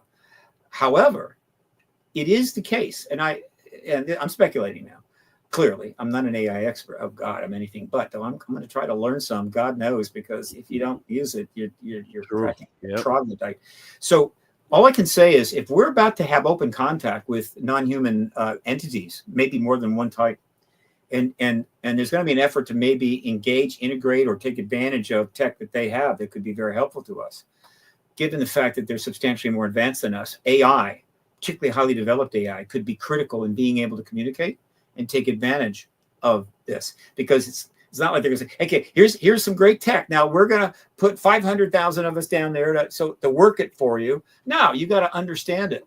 And so AI could be very helpful in interacting post-disclosure with extraterrestrials in terms of the language and or certainly trying to understand and then integrate the tech. In other words, we need a bigger brain, and just so happens we're building one right now, which we could use for great good and great benefit, or we can use AI to ruin everything. And that's a decision that we make fundamentally, the problem with the human race is we make really awful decisions, right? And it's not like, we're being forced to by a satanic being. We just make stupid decisions, but we actually know usually when we make those. So let's stop making those. Things will get better pretty quickly. Next question. All right. We have Jose Sanchez. Considering different views on small grays, do you believe that they have souls and individual personalities, or they're more biomechanical group assigned tasks to the taller upper ups? So souls, the lack thereof or presence of, is outside my strike zone. So I don't deal with that at all. What is more interesting is to what degree are the grays basically born living things that are born and die in a similar way that or we do, or are they sort of a hybrid of that? It's interesting, and we definitely want to know more about that. They are the most intriguing and the most active. So some people think they're all bio-robots. What's that mean? Well, it means that they're built to do stuff using biological stuff. They aren't born. On the other hand, they seem to be able to hybridize. So I hope we find out more about that. And of course, contactees have comments about relationships between the tall grays, short grays, and so forth, and they give you information that seems to indicate this or that. But obviously, we don't have the resources, or is the issue to a place where we can really analyze that. But post-disclosure, I think you'll have a lot of money pouring in to high-level organizations and entities doing great research with contactees to actually start to mine them for the kind of information that will enlighten us. And of course, they will be treated with the respect they've always deserved. All right. We got Roger Murray asking, to you, Bassett, question. The alien presence are aliens living our ocean and sea. Government knows about it. The working model I have is that the ETs have bases. Whether they're coming and going. In other words, they work a year, go back. I have no idea. But I do not believe they were born here. I do not believe they evolved here. But I do believe they're here. Now, they could have bases on the other side of the moon, but obviously that would be awkward. They could have bases maybe deeper in the solar system. But the fact is, they have the technology to have bases here, but not just anywhere. Logically, you're going to put them under the seabed. You're going to put them under mountains, right? You do that, I assure you, we're not going to stumble across them, though there have been a couple of incidents where maybe we did. But so they're under mountains, they're under the seabed. That's one of the reasons that I think they're seen in the ocean a lot, coming, going. And that's my basic model for it. But are they hanging out with us? That's another aspect of it. My jury is out on that. Hanging out is one thing. In other words, occasionally mingling for some purpose, but actually large numbers here, great lengths of time within our civil population, I doubt it. I don't see it. It's certainly not been proven to my satisfaction, but it is a legitimate concern we could have, which we could probably resolve if we can end the truth embargo. But until then, we just have to worry that there's no ETs here because the government doesn't think we could handle the truth. All right. Terrence Wills, what is the Department of Energy hiding, and why aren't they ever mentioned except by actual witness who literally see them when the goes down? One of the reasons the truth embargo has lasted 80 years is all the little tricks and gimmicks that they did. For instance, putting stuff within defense contractors, thus shielding it from FOIA, that helped. Also, they used the Atomic Energy Department and all of its resources and its special legal status and shoved a lot of stuff under that because it was much more difficult to get to. And so a lot of stuff is under, quote, the Atomic Energy label, department label. Now, to what extent people in the AI know that, I don't know. A lot probably do. So it has a significant role in it, and that's going to come out. And it's been referred to. In fact, Schumer acknowledges it in the UAP Disclosure Act, which I think caught them by surprise. You mean Schumer knows about the fact that we're probably using the Atomic Energy Department for this? Damn, how does that guy get his information? So yeah, the Atomic Energy Department and that act is going to get a lot of attention as we move to disclosure. All right, so let me ask you this. So with the current cover up going on within our government, just right in front of our face right now, does that change at all your view on the timeline for disclosure, or does it provide another obstacle on the road to disclosure? Well, remember, it's truth embargo, not cover up. Embargo. Look, we've always got obstacles and we've always got some pushback. And so, again, disclosure will happen when the president of the United States or the head of state of another nation steps forward and does it. And it could happen tomorrow. Now, I wouldn't have. I have tried to predict the prospects of disclosure over the years. Obviously, I've always been wrong. But it's not like I come out and say disclosure is going to happen on July the 5th at 6 p.m. or something. Other people do that. I don't do that. But I try to keep it an optimistic, forward-looking thing. The fact is that it's going to happen when it happens. But the most important thing I can convey is that enough has been done so it can happen tomorrow. We have the structure to deal with what comes the next day in a responsible way. Could we have more structure? Yeah. Could we have more hearings? Yeah. But we have enough. The platform, we could paint it. We could add, ballast stage to it or whatever the hell. We can make it even nicer. But it's built. And so there is no fundamental barrier at this point except what's in the minds of those advising the president or the president himself. And that's how I can put it. So if it happens tomorrow, I'm right. If it happens in 6 months, that's fine too. But my concern is that something dramatic will really prevent it for an indefinite period, like a nuclear war. And if we have a nuclear war, a big one, it won't matter if somebody discloses afterwards. And there is a connection between our nukes, our mutual assured destruction, and the ET presence. And that's a whole nother interview. Can't do it here, but there is a well-established presence and a connection, which may be at the heart of, at least at the center of their engagement of our planet. In your mind, what do you hope to see in a post-disclosure world? What do you hope that looks like? What do you think that looks like? Yeah. Again, what can I say? I could spend hours and hours. So could Richard Dolan. Ultimately, the reason that the principal reason, it's just not interest. It's just not, I think ETs are cool. The principal reason I devoted my life to this is that I believe that disclosure is the one thing that has the best chance of assuring we don't have a nuclear war and we end the arms race and get rid of the nukes. There's a lot of other things it could impact too, but that one alone, right?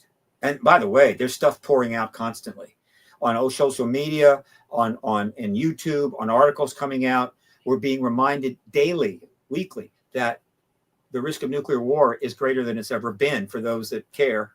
And I can see why a lot of you don't want to know, but I know. And so the risk is even getting greater. And the fact is that I believe there is a connection between their presence, their actions, and our nuclear weapons. And disclosure is critical to having that then move forward to a situation where we're able to get rid of the nukes and reassess how we're going to conduct our affairs on this planet. But that's why I'm in a hurry. In a hurry.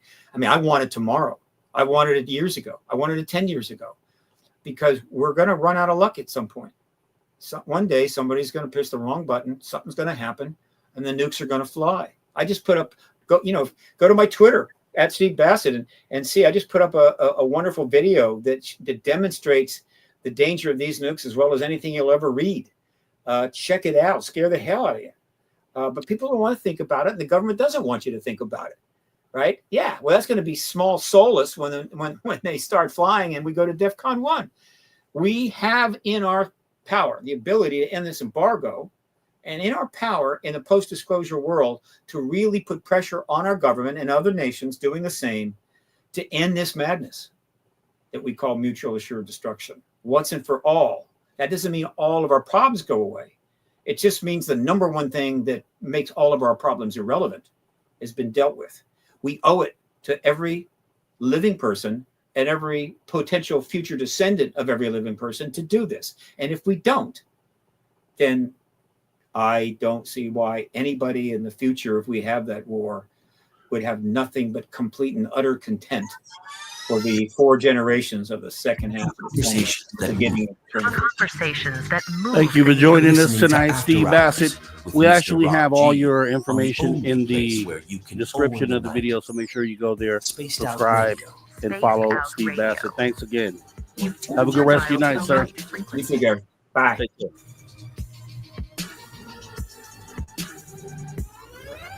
All right, everybody. Didn't get to get to all your questions, but that's okay. We'll get it next time. Do appreciate you guys for putting everything forward. We're going to go ahead and take a 5-minute break. I'll see you guys right back here after the break.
All right, everybody. Welcome back. Spaced Out Radio After Hour number 3 with me, your host, Gary, Mr. Rob G.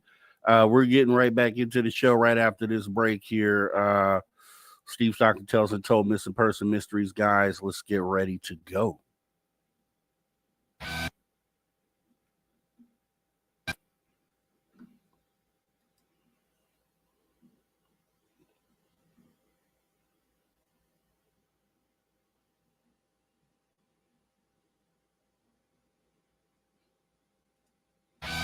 All right, everybody, welcome back. Spaced Out Radio, the After Hours radio show, After Hour number 3.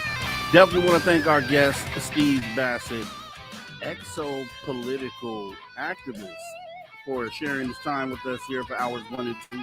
Now we're in hour 3. We're going to get into some Steve Stockton Tells and Told Missing Person Mysteries, some UFO and weird news, and we'll see what else happens here. Right here, Space Out Radio After Hours radio show. If you missed the conversation, obviously, you know, the archive's free. Hop in there at any time as we go ahead and get ready to jump right on into Steve Stockton Tells Untold Missing Person Mysteries. Let's go. Oh, actually, now let's go.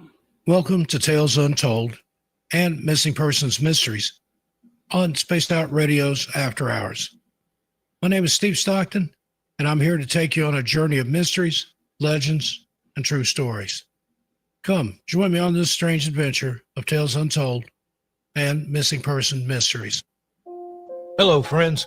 Steve Stockton here with you. We're going to be talking about people who vanished while on the phone. Join me. Let's walk and see. First up, we have Angela Marie Hammond.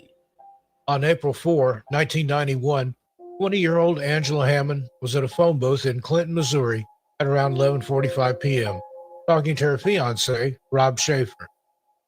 The phone was located in a parking lot outside of the Food Barn store in the center of town near Jefferson and 2nd Streets.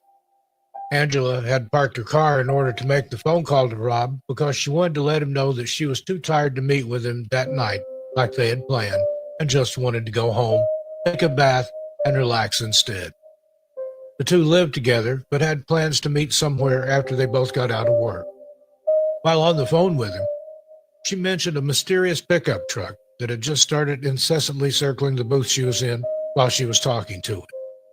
She became even more suspicious when the man driving the truck parked his car next to hers and got out, looking all around on the ground with some sort of light, as though he were trying to find something.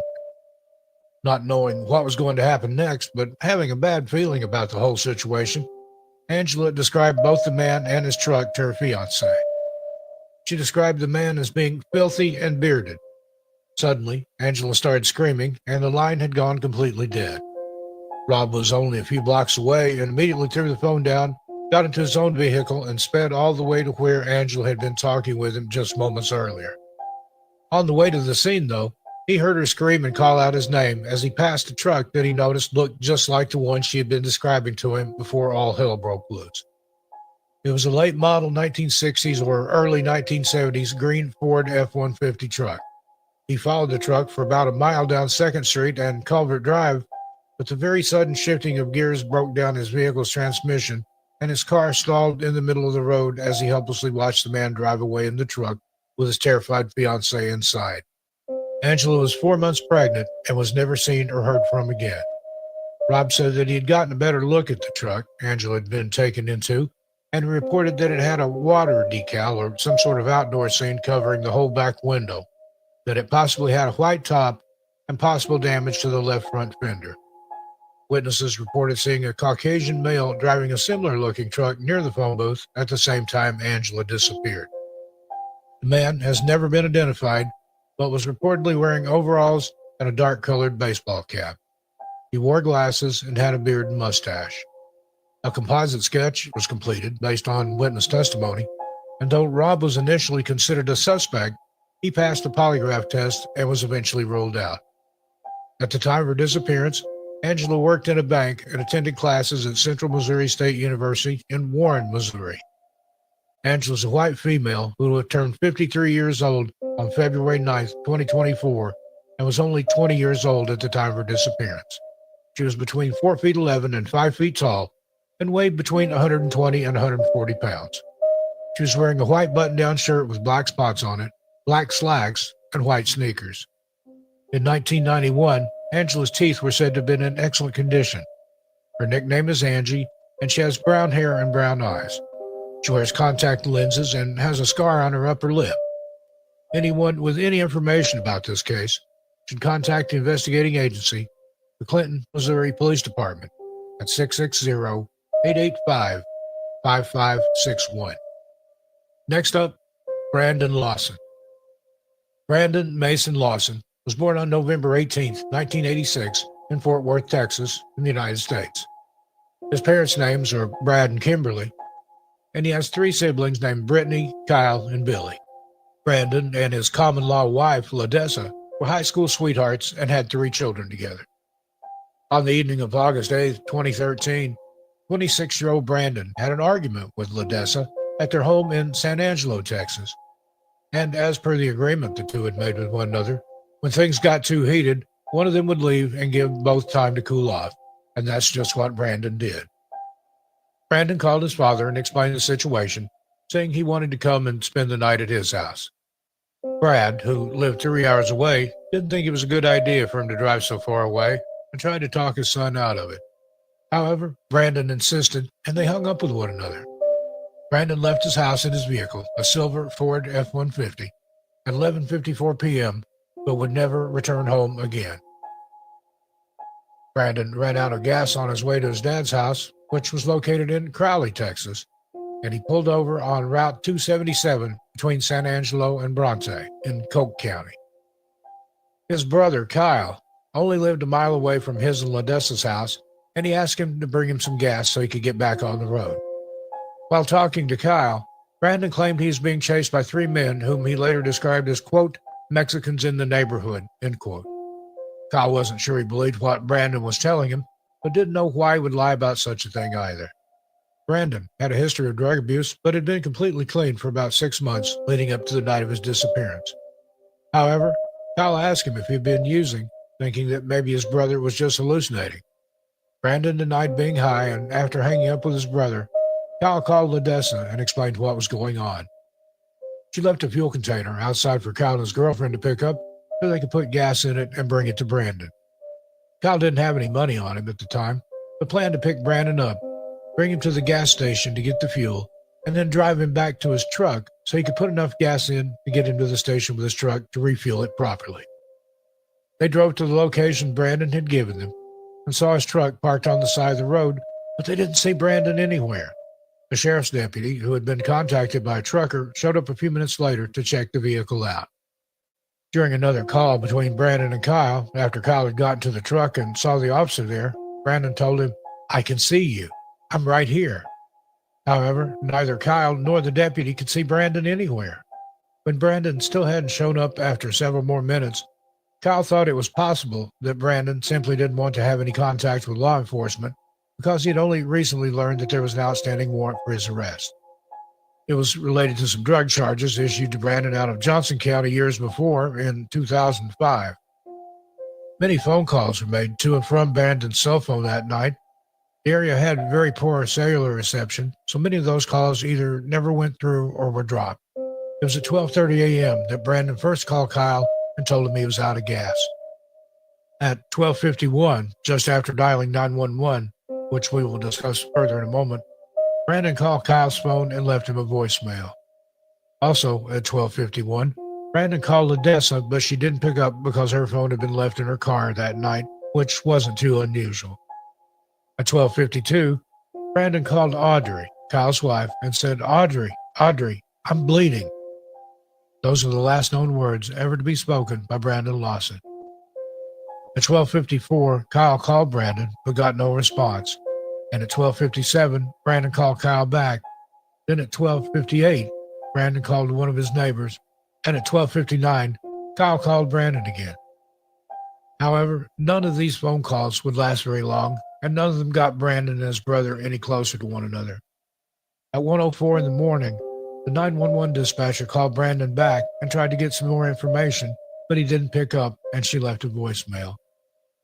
At 1:09, Brandon called Kyle 3 times in a row, and then at 1:15, called him twice more.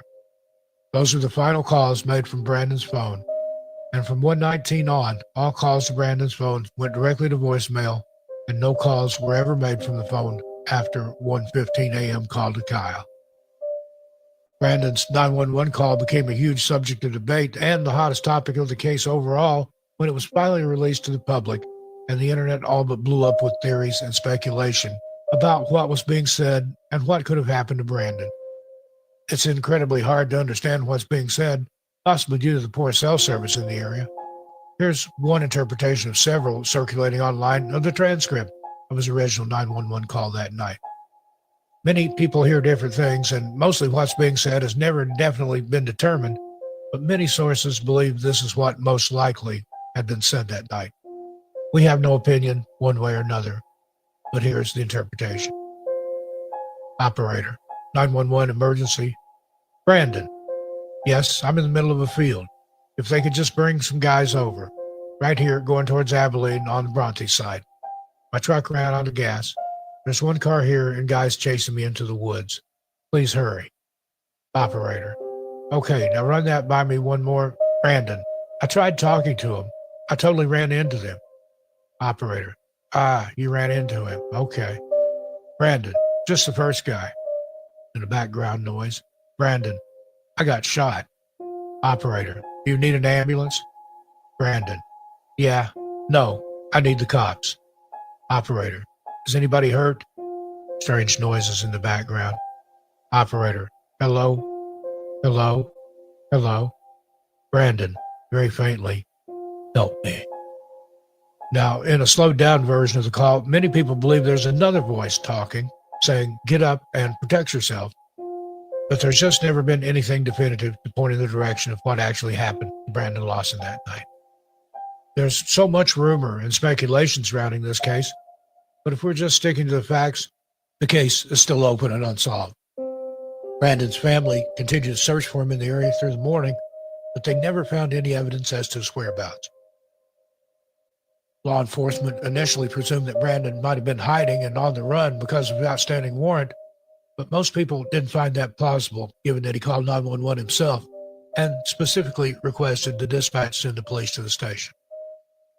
Ledessa and the rest of Brandon's family tried to search as much of the area where his truck was last known to be, but their efforts were hampered by many landowners who refused to allow them to search their property. Not a single shred of evidence was ever found that would even suggest what might have happened to Brandon. In the days following the disappearance, law enforcement officials conducted their own small searches in the area, but never found a heat signature nor a body. The sheriff of Tom Green County, a man named Nick Hanna, who was the lead investigator and a Texas Ranger at the time, said he believed that Brandon's body was probably in the desolate desert area off US 277, which he said was largely inhabited by rattlesnakes and feral hogs. However, when they honed in on that section of the grid and focused their searches in Bronte, despite utilizing 2 DPS helicopters, ATVs, Texas-R, 6 cadaver dogs, and 4 different agencies, no trace of Brandon Lawson was ever found. It's a mystery that remains today, with the many interpretations of the 911 call being the prime focus of the whole situation, with people thinking if he were ever to be found, what was really being said in that phone call would be the key to it all. Next, Joanne Marie Peterson. Joanne Marie Peterson was born on May 17, 1972, and was 10 years old at the time of her disappearance on February 19, 1983. Joanne disappeared from an area near her home in Fraser Valley in British Columbia, Canada, after having an argument with her sister. The girls had been out for a walk and their parents weren't home. They had an argument and Joanne started to cry, and her sister ran home and locked her out of the house. Joanne then walked to the penny pincher store that used to be near Vetter and Watson Roads in Sardis. She walked into the store and spoke to the clerk behind the counter before going outside to use the public payphone booth to make a call. Joanne called the operator to try and connect with her parents, and witnesses came forward reporting that they had seen a man inside the booth with her at the time. Joanne did manage to make contact with her mother during that call and asked her mother to come and pick her up. The man suddenly grabbed the receiver and told Joanne's mother that if she wasn't there within a half hour, he was going to call the police. Her mother made it there within 15 to 20 minutes, but Joanne was nowhere in sight. The case quickly went cold despite the best efforts of the RCMP and all the other agencies involved, and despite desperate pleas from Joanne's family for someone to come forward with Joanne or with news of what had happened to her. Her mother, Angela Riley, in a video released by the RCMP on February 19, 2008, 25 years after the disappearance occurred, pleaded with the man who had been with her daughter by saying, "Please come forward. That would relieve me of so much grief. Please come forward. As a mother, I am pleading for you to come forward. Please do that for me." The case remained cold, but a break came 3 years later when a letter dated August 28, 2011 was hand-delivered to Chilliwack RCMP. Corporal Tommy Hollingsworth from the Upper Fraser Valley RCMP said in an interview a month later in September of 2011 that there's certain details, I guess, that only this person would know. Meaning it had been the man who had been with Joanne when she disappeared who wrote the letter, though none of the contents of it has been released to the public. More conflicting information came when the investigators said that they had been written an anonymous letter that they knew to definitely be from the mysterious man in the dark coat, the man who had last been with a little girl before she disappeared back in 2008, and that they weren't 100% sure that he had written the 2011 letter after all. In 2023, just days before the 40th anniversary of Joanne's disappearance, Chilliwack RCMP announced that they had identified the man who had been in the phone booth with Joanne that fateful night. RCMP released this statement, quote, "Recently, police were able to identify this male and rule him out as a suspect. His identity will not be shared with the public at this time," end quote. Crime reporter John Daly, who's been following the case all along, said that it's perplexing to learn that the police have finally identified the man who was in the booth with a little girl, but that after all these years, they publicly stated that he wasn't a suspect or even a person of interest anymore. He goes on to say, "One can only wonder what they've told him and why it took so long to find him and why he didn't come forward earlier. Or have they discovered who he was, determined who he was, and he's dead? We don't know." Now, there are obviously more questions than answers in this case, more than ever before, but the Chilliwack RCMP say that they haven't ever given up hope that they will find out what happened to little Joanne and that they will never stop investigating this case until they have all the answers. John Daly said, "The police went to the wall to solve this case all those years ago, and it looks like they're prepared to go to the wall again. Anyone with any information into the disappearance of Joanne Marie Peterson should contact Constable P. Neitz from the Chilliwack RCMP Serious Crimes Unit at 604-792-4611, or to remain anonymous, you can call the Crime Stoppers Canada tip line at 1-800-222-8477. And another number you can call with information is that of the British Columbia RCMP at 788-290-3100. All right. Steve Stockton tells Untold Missing Person Mysteries. We always appreciate Steve Stockton being a part of the After Hours radio show. And we have a few minutes here until we go to break. So what I wanted to do is show, there's a couple things I wanted to show during the interview that we didn't get to. And one of the reasons why, you know, I really definitely put a lot of stock into those out there that are doing the bidding of everyone else, selfless work in order to help us get to these answers, right? To help us get to where we need to go. And one of the big ones for me, and, you know, I think you'll probably agree with me on this, but there was something called the Citizens Hearing for Disclosure and for UFO disclosure. If you guys have not gone and looked at this, it is essentially a mock hearing in front of retired Senate members, kind of foreshadowing what we were going to end up experiencing in actual UFO hearings that did come eventually, not too long after this. So this is one thing I always leave, and I always give shouts out to Stephen Greer as well, for having the Disclosure Project 1.0. Because essentially it was the same sort of thing where you had experiencers from the military and from all walks come together on one event in DC and talk about their experiences, and also make the statement that they would be willing to testify in front of Congress. And this was at a time when these things weren't going on and things weren't happening, right? So I believe the Stephen Greer Disclosure Project was 2001. Then you go all these years without anything along these lines, and I'm aware of, at least not on this level.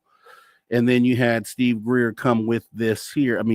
Steve Bassett come with the citizens hearing on UFO disclosure. Once again, this is definitely something that I would recommend those out there to watch if you have not seen it. This is kind of what the setup was. It was at the National Press Club out in DC. And I want to say that's where Steve Greer also held his event as well. But as you can see, I watched hours and hours and hours of these hearings, probably 4 or 5 years ago. And it really, brought home to me what it could look like if actual Congress were able, were willing to kind of take notice of what was going on. When I first watched it, I did not know that these were retired members, but, and then, I found out they were retired members. I was like, okay, but it still was a good show. And one thing that I would have wanted to know, and I'll have to ask Steve this offline, is what was the climate after that, right? Because you look back on it now, and I know when I first saw this, we hadn't had an actual hearing, current modern day hearing yet. So it kind of gave you an idea of what it might look like if we were to ever have that. Lou Elizondo was already out with his story. David Grush was not out yet. You had the Nimitz encounter was being talked about real heavy. There were some ideas of maybe one day we could have these hearings set up, and you kind of just daydreamed and wonder, wow, what if we had something like this set up officially, which we ended up getting to at some point here. We're kind of like 2 or 3 in, had some bombshells dropped during those hearings. But if you look back at this, these are all the faces of ufology, right? All of the OGs in ufology. When we talk about Linda Moulton Howe, was that Grant Cameron? We have Richard Dolan and Stanton Friedman. And then way over there to the far right, we had even the Honorable Minister Louis Farrakhan. So just, think of how important this was to different groups out there. They all attended. They treated this seriously. It was definitely, one for the books. And this is one of the reasons why I hold Steve Bassett with high regard. He put this on. He organized this whole thing. And it is, for me, one of the monumental moments in, as he was talking about earlier, the last 7 years of ufology, which have kind of moved the needle pretty quickly. This was one of the things I think that set us up to have serious hearings with Congress. So if you haven't seen this, it's probably 20-hour watch. I think it went over like 4 or 5 days, and they have the full hearings for you to watch on YouTube. So I recommend, when you guys get the chance, go out there and look up Citizens Hearing on UFO Disclosure. Awesome, a must watch as we get ready to go into our final break right here on Spaced Out Radio, the After Hours radio show. I'll be right back. We'll be looking at a couple things here, also getting into the UFO and weird news. It's the last 30 minutes of the show. Make sure you don't go anywhere. You've been here this long. Don't go anywhere. We'll be right back right after the break.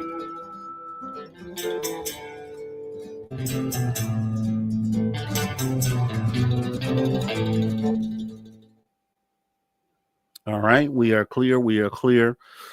And yeah, so let me go back here. This was definitely something I would say for sure to watch. Take care, T-Bone. See you soon. See you soon. Let's see. Yep, Paramore, that was back in 2013. And you got to think, in a time when the stigma's still there, there's not really a lot going on within ufology. It's like a few years after the whole MUFON scandal.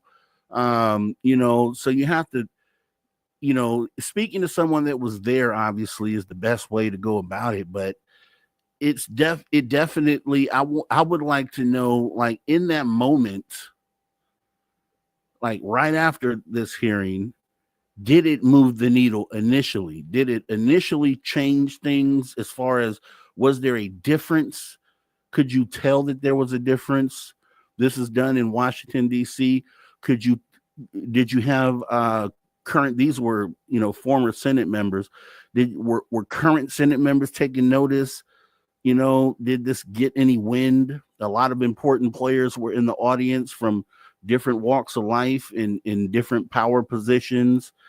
So it was definitely something that was, even though it was a mock hearing, it was definitely one, I think, that still kind of moved the needle and set us up for the current day hearings.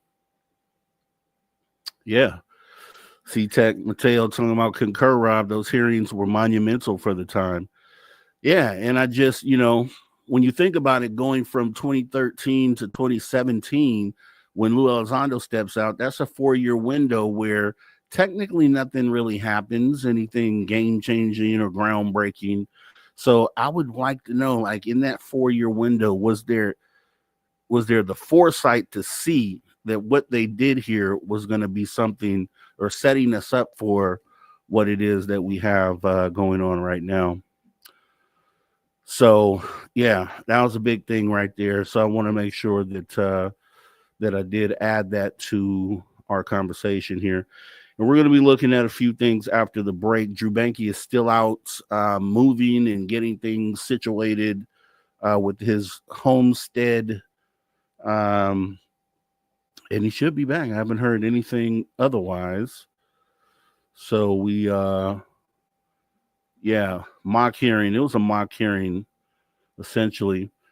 Whereas, when I was watching it, I'm thinking to myself, I'm thinking they're doing this in front of, like, current modern day senators, like in front of Congress. I'm like, oh, wow, they did this back. And then, once you get into it, you realize that these are retired Congress members, but they still handled it in the same way that you see them handling the current modern day, UFO hearings. So definitely is interesting to see that this is probably what laid the groundwork for that. Even though Greer did it back in 2001, we're talking about like modern time leading up to, and you could almost say, it's only 4 years off of Lou Elizondo coming out. So I consider all that within the same wave. Yeah, Lou came out, kicked the door open, but I think this got the buzz going, or at least some things looked at, and it maybe even helped with Lou Elizondo's decision to step out when he did. I would love to ask Lou that and see if maybe that was the case, but definitely an important place and time, and something that if you haven't seen, you should definitely look at. As we have about a minute left before we come back from break. And let's see here.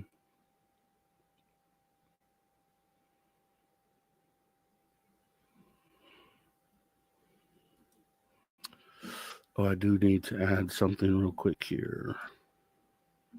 We come back.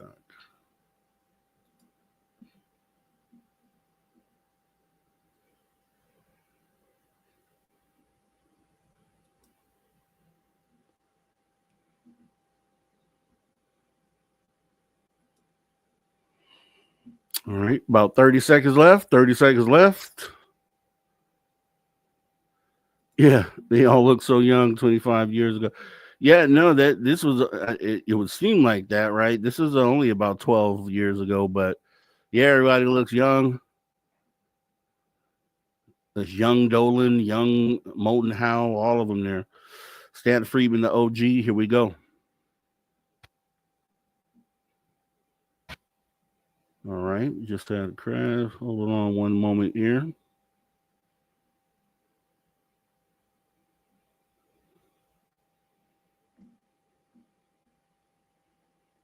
Yeah, the hearing for the disclosure, citizens hearing on disclosure was 12 years ago. The hearing with Stephen Greer, Disclosure Project 1.0, that was 24 years ago. As we get ready to come back, here we go. All right, everybody, welcome back. Spaced Out Radio, the After Hours Radio Show. We are back on the back half of hour number 3. Fantastic guest earlier tonight, Mr. Stephen Bassett. Gave us some of his time. We are grateful for that. Grateful for him answering questions from the chat as well. You missed it. Hop in the archive, youtube.com/at Spaced Out Radio, as we jump right back on into the show. Wanted to do something a little different here. So let me, normally we would jump right on into some after hours wrap up. But what I do have, which I thought would be cool, is I looked at seven UFO sightings that surprised and shocked the world. And I thought it'd be cool to kind of go over some of that. So let me go ahead and change our banner here and then get to looking at some of this here. So I'll be reading over this. And once we get done with this, we'll jump into some UFO and weird news, as we only have about 20 minutes left here in the show. So taking a look at this here. All right. Anybody remember this? This is for a radio audience. We're looking at an image on the screen of a UFO that is crescent shaped, almost like a crescent moon with a point in the middle. So it sort of actually is what they call the boomerang shaped UFO. This one was for Kenneth Arnold, right? If you remember Kenneth Arnold, the sighting happened prior to Roswell, the technically modern UFO era. This happened June of 1947. And the UFO phenomena, as we know it, began with pilot Kenneth Arnold, who spotted 9 high-speed disc-shaped objects near Mount Rainier, Washington. Arnold estimated their speed at nearly 1,200 miles per hour and described their motion as like saucers skipping on water. His phrase, flying saucers, took flight, igniting global fascination. The military dismissed the sighting as a mirage or hallucination, but Arnold remained adamant he saw something. This encounter helped launch the UFO culture, setting a template for witness credibility and terminology. And so you have to think about that, right? This is one thing I thought about. Okay, so they always talk about how the Kenneth Arnold sighting ended up, there was a misinterpretation of what he said, as we read right here, said that these boomerang shaped objects essentially were moving like saucers skipping on water. So they get flying saucer off of that. So what I would wonder then is, okay, if that's the first time this term is used or coined, then we also have flying saucers outside of this. So we actually have saucer-shaped craft. That's not what he saw, though. He saw boomerang-shaped craft.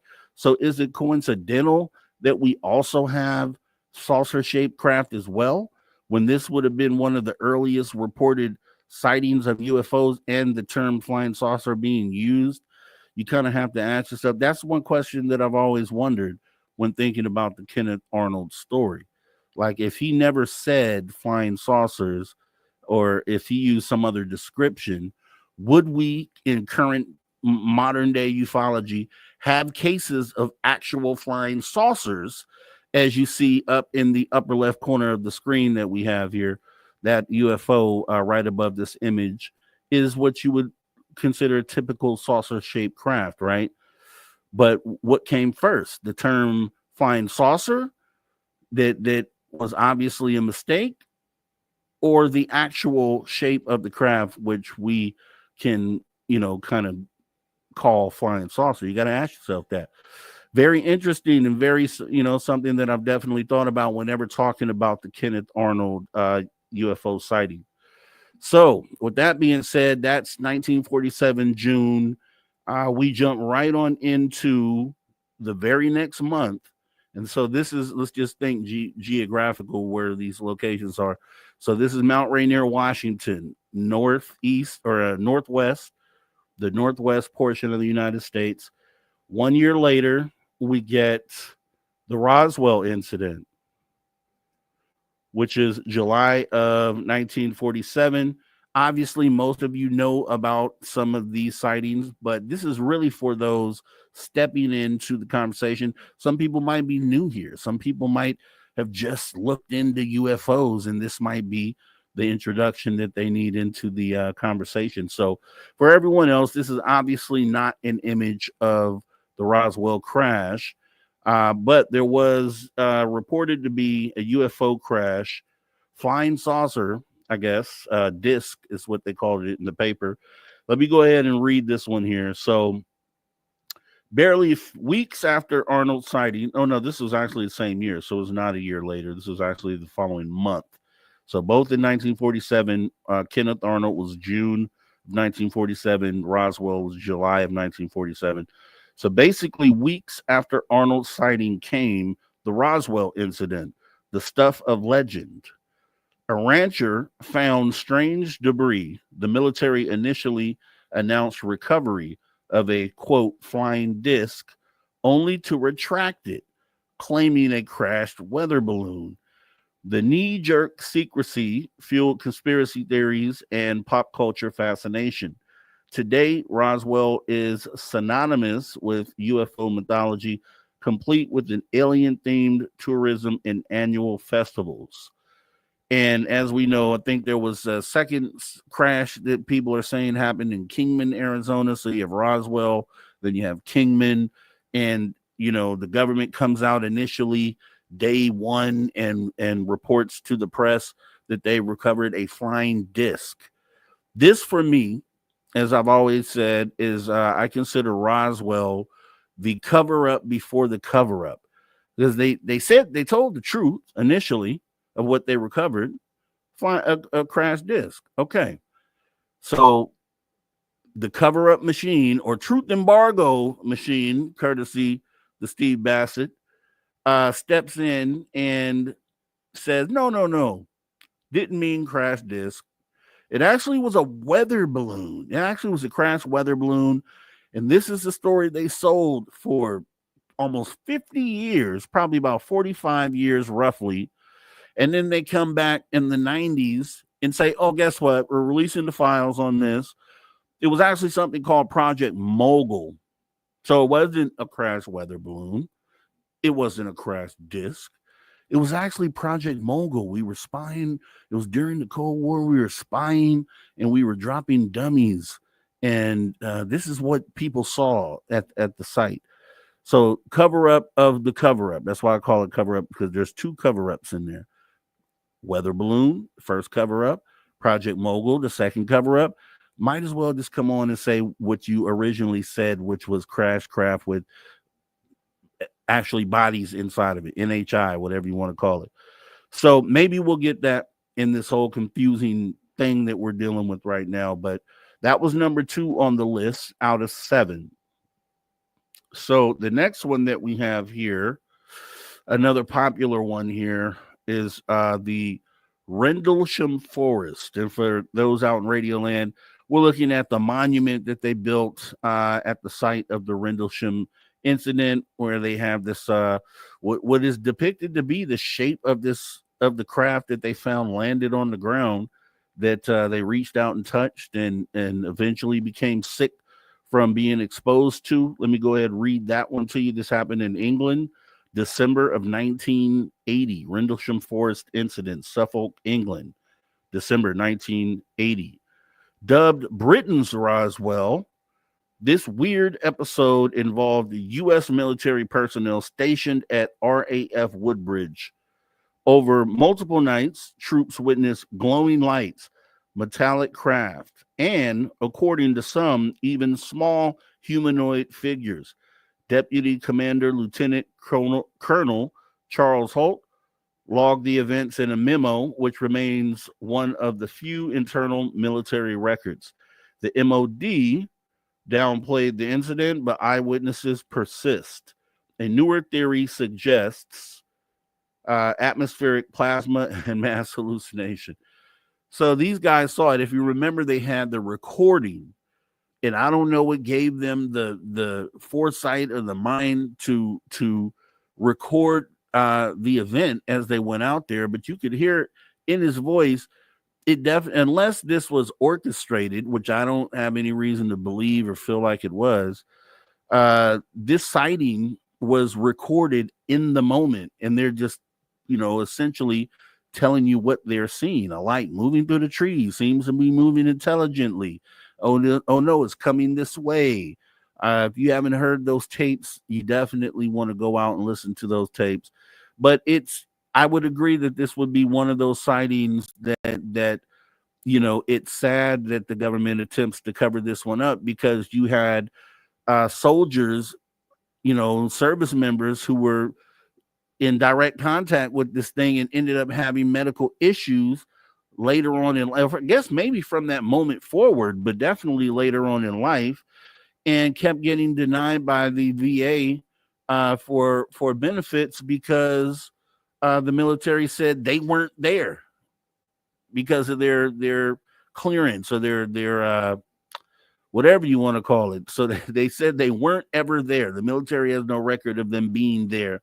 So that in effect, it would stop them from being able to get coverage. But happy to say, I guess recently, within the last few years, because of Lou Elizondo and all the stuff that made this subject move, is probably what they can thank for finally being validated and getting that medical coverage.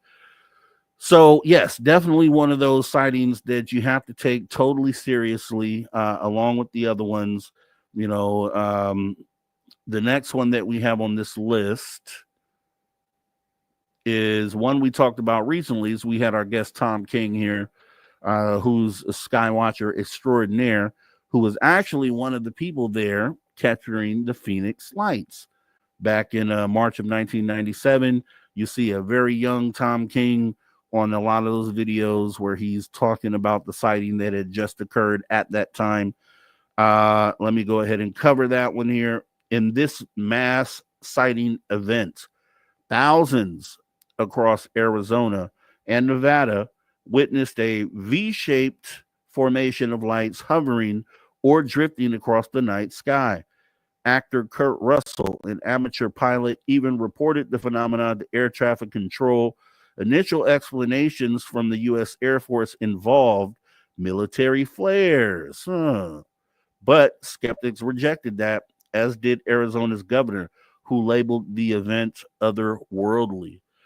So that was actually awesome. If you remember, can't remember the governor's name offhand, but he initially was acting like he didn't see anything. Even ridiculed the subject, came to the press conference with one of his, peers dressed as an alien, said, "Oh, we've caught the culprit," paraded this guy in an alien costume and just kind of made a joke of it. Although thousands of people sat there and saw this thing go across the sky that night. And it just shows you what level government officials will go to cover things up or truth embargo things up. I'm gonna have to work that I do like that better than cover up. But it's just, when you look at it, it's the constant fight that we have, regardless of what part of the government, what part of the world, what part of the United States we're in. We have to fight against the same elements of government who don't want this to come out. And then somehow, a few years down the line, the same governor comes out and says, well, actually, yeah, I did see something that night. It was crazy. It was otherworldly. I went outside and I saw it. It was there in the sky. And so it's like, hopefully, time does the same thing for other individuals and they step out when we get down to morals and morality. Hopefully some of these people in these Black projects who understand what the implications of this information coming out, hopefully they step out and have that moment where they're like, this information getting out is more important than the service that I'm providing, to X contractor, right? So that's the hope. As we go ahead and get into the next one here, which is one of my faves, actually. This one is the O'Hare Airport incident, Chicago, Illinois, USA, November 2006. One of the ones that really should have blew the lid off. It should have ended here. Disclosure of confirmation should have came here, truthfully, with the people that sat there and saw this disc hovering over the tarmac in the middle of the day at the airport. Come on. What else could it be, right? As we go ahead and look into that. At Busy O'Hare International, United Airlines staff and airline personnel spotted a dark metallic saucer hovering over gate C7 for several minutes before it shot upwards, piercing the cloud layer at jet-like speed and leaving a circular hole in the clouds. Despite consistent eyewitness accounts, the FAA chalked it up to weather, the infamous hole punch cloud. But witnesses remain adamant it looked like a UFO, plain and simple. And if you know anything about this, initially, the FAA attempted to play it off as if no one reported this. Come to find out, there was a local reporter at the Chicago Tribune that actually dug into this story, talked to employees of the airline who were there that day. They all confirmed that they went up the chain of command and reported the incident. They got to the point where the FAA finally had to admit that, yes, this was actually reported by many of the people on the ground, the pilots and baggage handlers, things of that nature. So another situation where this should have been where it was, but the FAA stepped in, which is one of the other reasons why when the drone thing happened, the FAA is hand in hand with the federal government, the Pentagon, the deal. It's all part of the whole same thing. So the FAA is definitely going to be one of those outlets that's going to cover up. And their whole job is to monitor things in the sky, right? In our airspace. So definitely part of the cover up and or truth embargo, and definitely should be one that's high up on the list. Definitely agree with that. Also, we have the one I love. I love this one. You guys know I love this one. The aerial school incident, Rua, Zimbabwe, September 1994. This definitely should have been one of those moments where, this got out there, broke out like wildfire, where we're talking about what happened here. We're talking about a craft, middle of the day, landing, schoolyard. Bunch of people saw it, seen something get out. We'll go ahead and read that one for you here. This one's a brain tickler.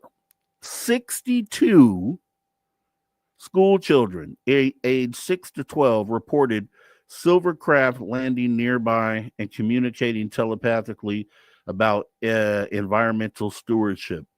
Some claim to be upset and even to tears, termed, quote, the most remarkable close encounter of the third kind in the 1990s.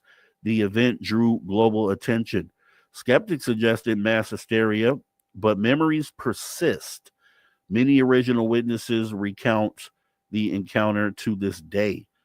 And what is it going to take, right? When we say UFO landing on the White House lawn, when you have moments like this, which is the equivalent of that, and I can agree with Steve Bassett when he talks about, if disclosure comes through the government, it probably would only likely be taken seriously if it comes from the president or the head of state. I can see that, and I can agree that it would be super official if it came out that way. But this was one of those White House land on the lawn moments for me. We're talking about 62 kids. There's no way you get those kids to have them all sit down and they pretty much draw the exact same thing, what they saw. And I've talked about this before. I feel like this sighting was a moment of contact. They were trying to contact us through the kids, and we let it go. I think that's what we have here. So let me see. What else do we have? We have the Belgian UFO wave. Is this one here? And this one I'm a little less familiar with, but between late 1989 and early 1990, Belgium experienced a flood of sightings, silent triangular craft with bright lights. What made it official? Radar confirmation, radar visual tracking, and military engagement. The Belgian Air Force scrambled F-16 jets, yet the craft evaded radar and pilots couldn't lock on. To this day, the Belgian UFO wave remains one of Europe's most well-documented and enigmatic events. The 7 extraordinary sightings we've explored, spanning military veterans, children, pilots, crowds, continue to puzzle and enthrall. They push us to ask what's really out there. With new transparency, watch for more Pentagon releases and mainstream acceptance of anomalies. The next decade may reshape our understanding. And I agree with that. And once again, I still feel like the drone situation in New Jersey may have been one of the latest attempts at extraterrestrials attempting to reach out to human beings. And my whole thing is that if we ever get to a point to where we realize that this is a contact moment, we probably should be approaching it a little differently, or at least looking at it in a way to where we're not just kind of casting it aside and saying, hey, it was weird, but we don't know what it was. Let's move on to something else. And that's kind of how I feel like that situation was handled. So with that being said, some of my thoughts here as we go ahead and look over some of the 7 most compelling UFO sightings in recent history. Some of your favorites may have not been on there, although I think that was a pretty solid list. With that being said, we're going to get ready to wrap this thing up. I got to thank my guest here, Steve Bassett, for taking the time once again to sit down and talk to us about UFO disclosure and how it's probably right here. We also want to thank Steve Stockton, Tales Untold, Missing Person Mysteries, as well as we get into it. Let's see. We also want to thank everybody who has come through here tonight. And the super chatters, which fortunately it did not tag them, so I know C-Tech or Mateo was definitely a super chatter, and I think Deb from Sacramento, I want to say Kitty Catty Whack was as well. Outside of that, definitely want to thank everybody for participating with the show tonight. Whether you're watching this from YouTube or over on the radio or over on Twitter or X rather. We're going to go ahead and get ready to get up out of here tonight. Let's see. So once again, we want to thank Steve Bassett, Steve Stockton as well. We want to thank the author of the article we just read. We also want to thank the man that you hear right there, Mr. Ron Bumblefoot Dahl. He's the man that rocks us out each and every week and reminds us to never say never again. Because, yes, the phenomenon is real. And anything and everything is possible. So put your horns up. If you like the show, make sure you go ahead and hit the like button or hit the dislike. Let us know how you feel. We also want to thank our viewers online and listeners on terrestrial radio and digital platforms. We appreciate you tuning your frequency to Spaced Out Radio, where we do what we do best. What's that you ask? We own the night. This broadcast is copyright SOR Media Ventures Limited, Spaced Out Radio. It has been a pleasure once again serving you as your host. I am Mr. Rob G. This is the After Hours Radio Show. It's all you space travelers out there. It's not a goodbye, never, nor a farewell. However, as we go off air for the night, you can best believe we'll be back right here, same time, same place, doing the same thing, moving the needle. Thank you so much for coming on in tonight, guys.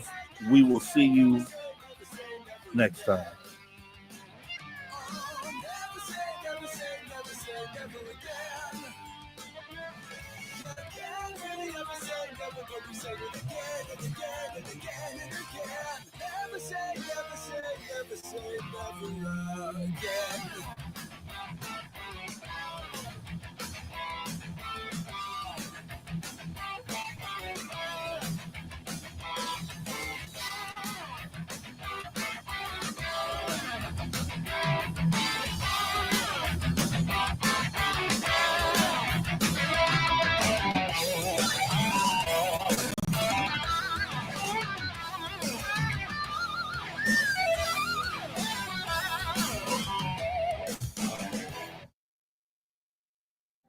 All right, we are clear. Clear. All right, guys, it's been awesome. Great show tonight. Once again, I want to thank Steve Stockton. We do want to thank Steve Stockton, true, like always, but we also want to thank Steve Bassett for coming on in. And I guess tonight I'm Gary, guys. So I'll be Gary tonight. As long as we got to move the needle, then I think that is actually what the goal was here tonight. Another solid show. We'll be right back here tomorrow doing the same thing. Do appreciate everybody coming on in, and we will go ahead and get out of here because we want retribution, which is why we have conversations like this. So this is how we're going to get up out of here. Till next time.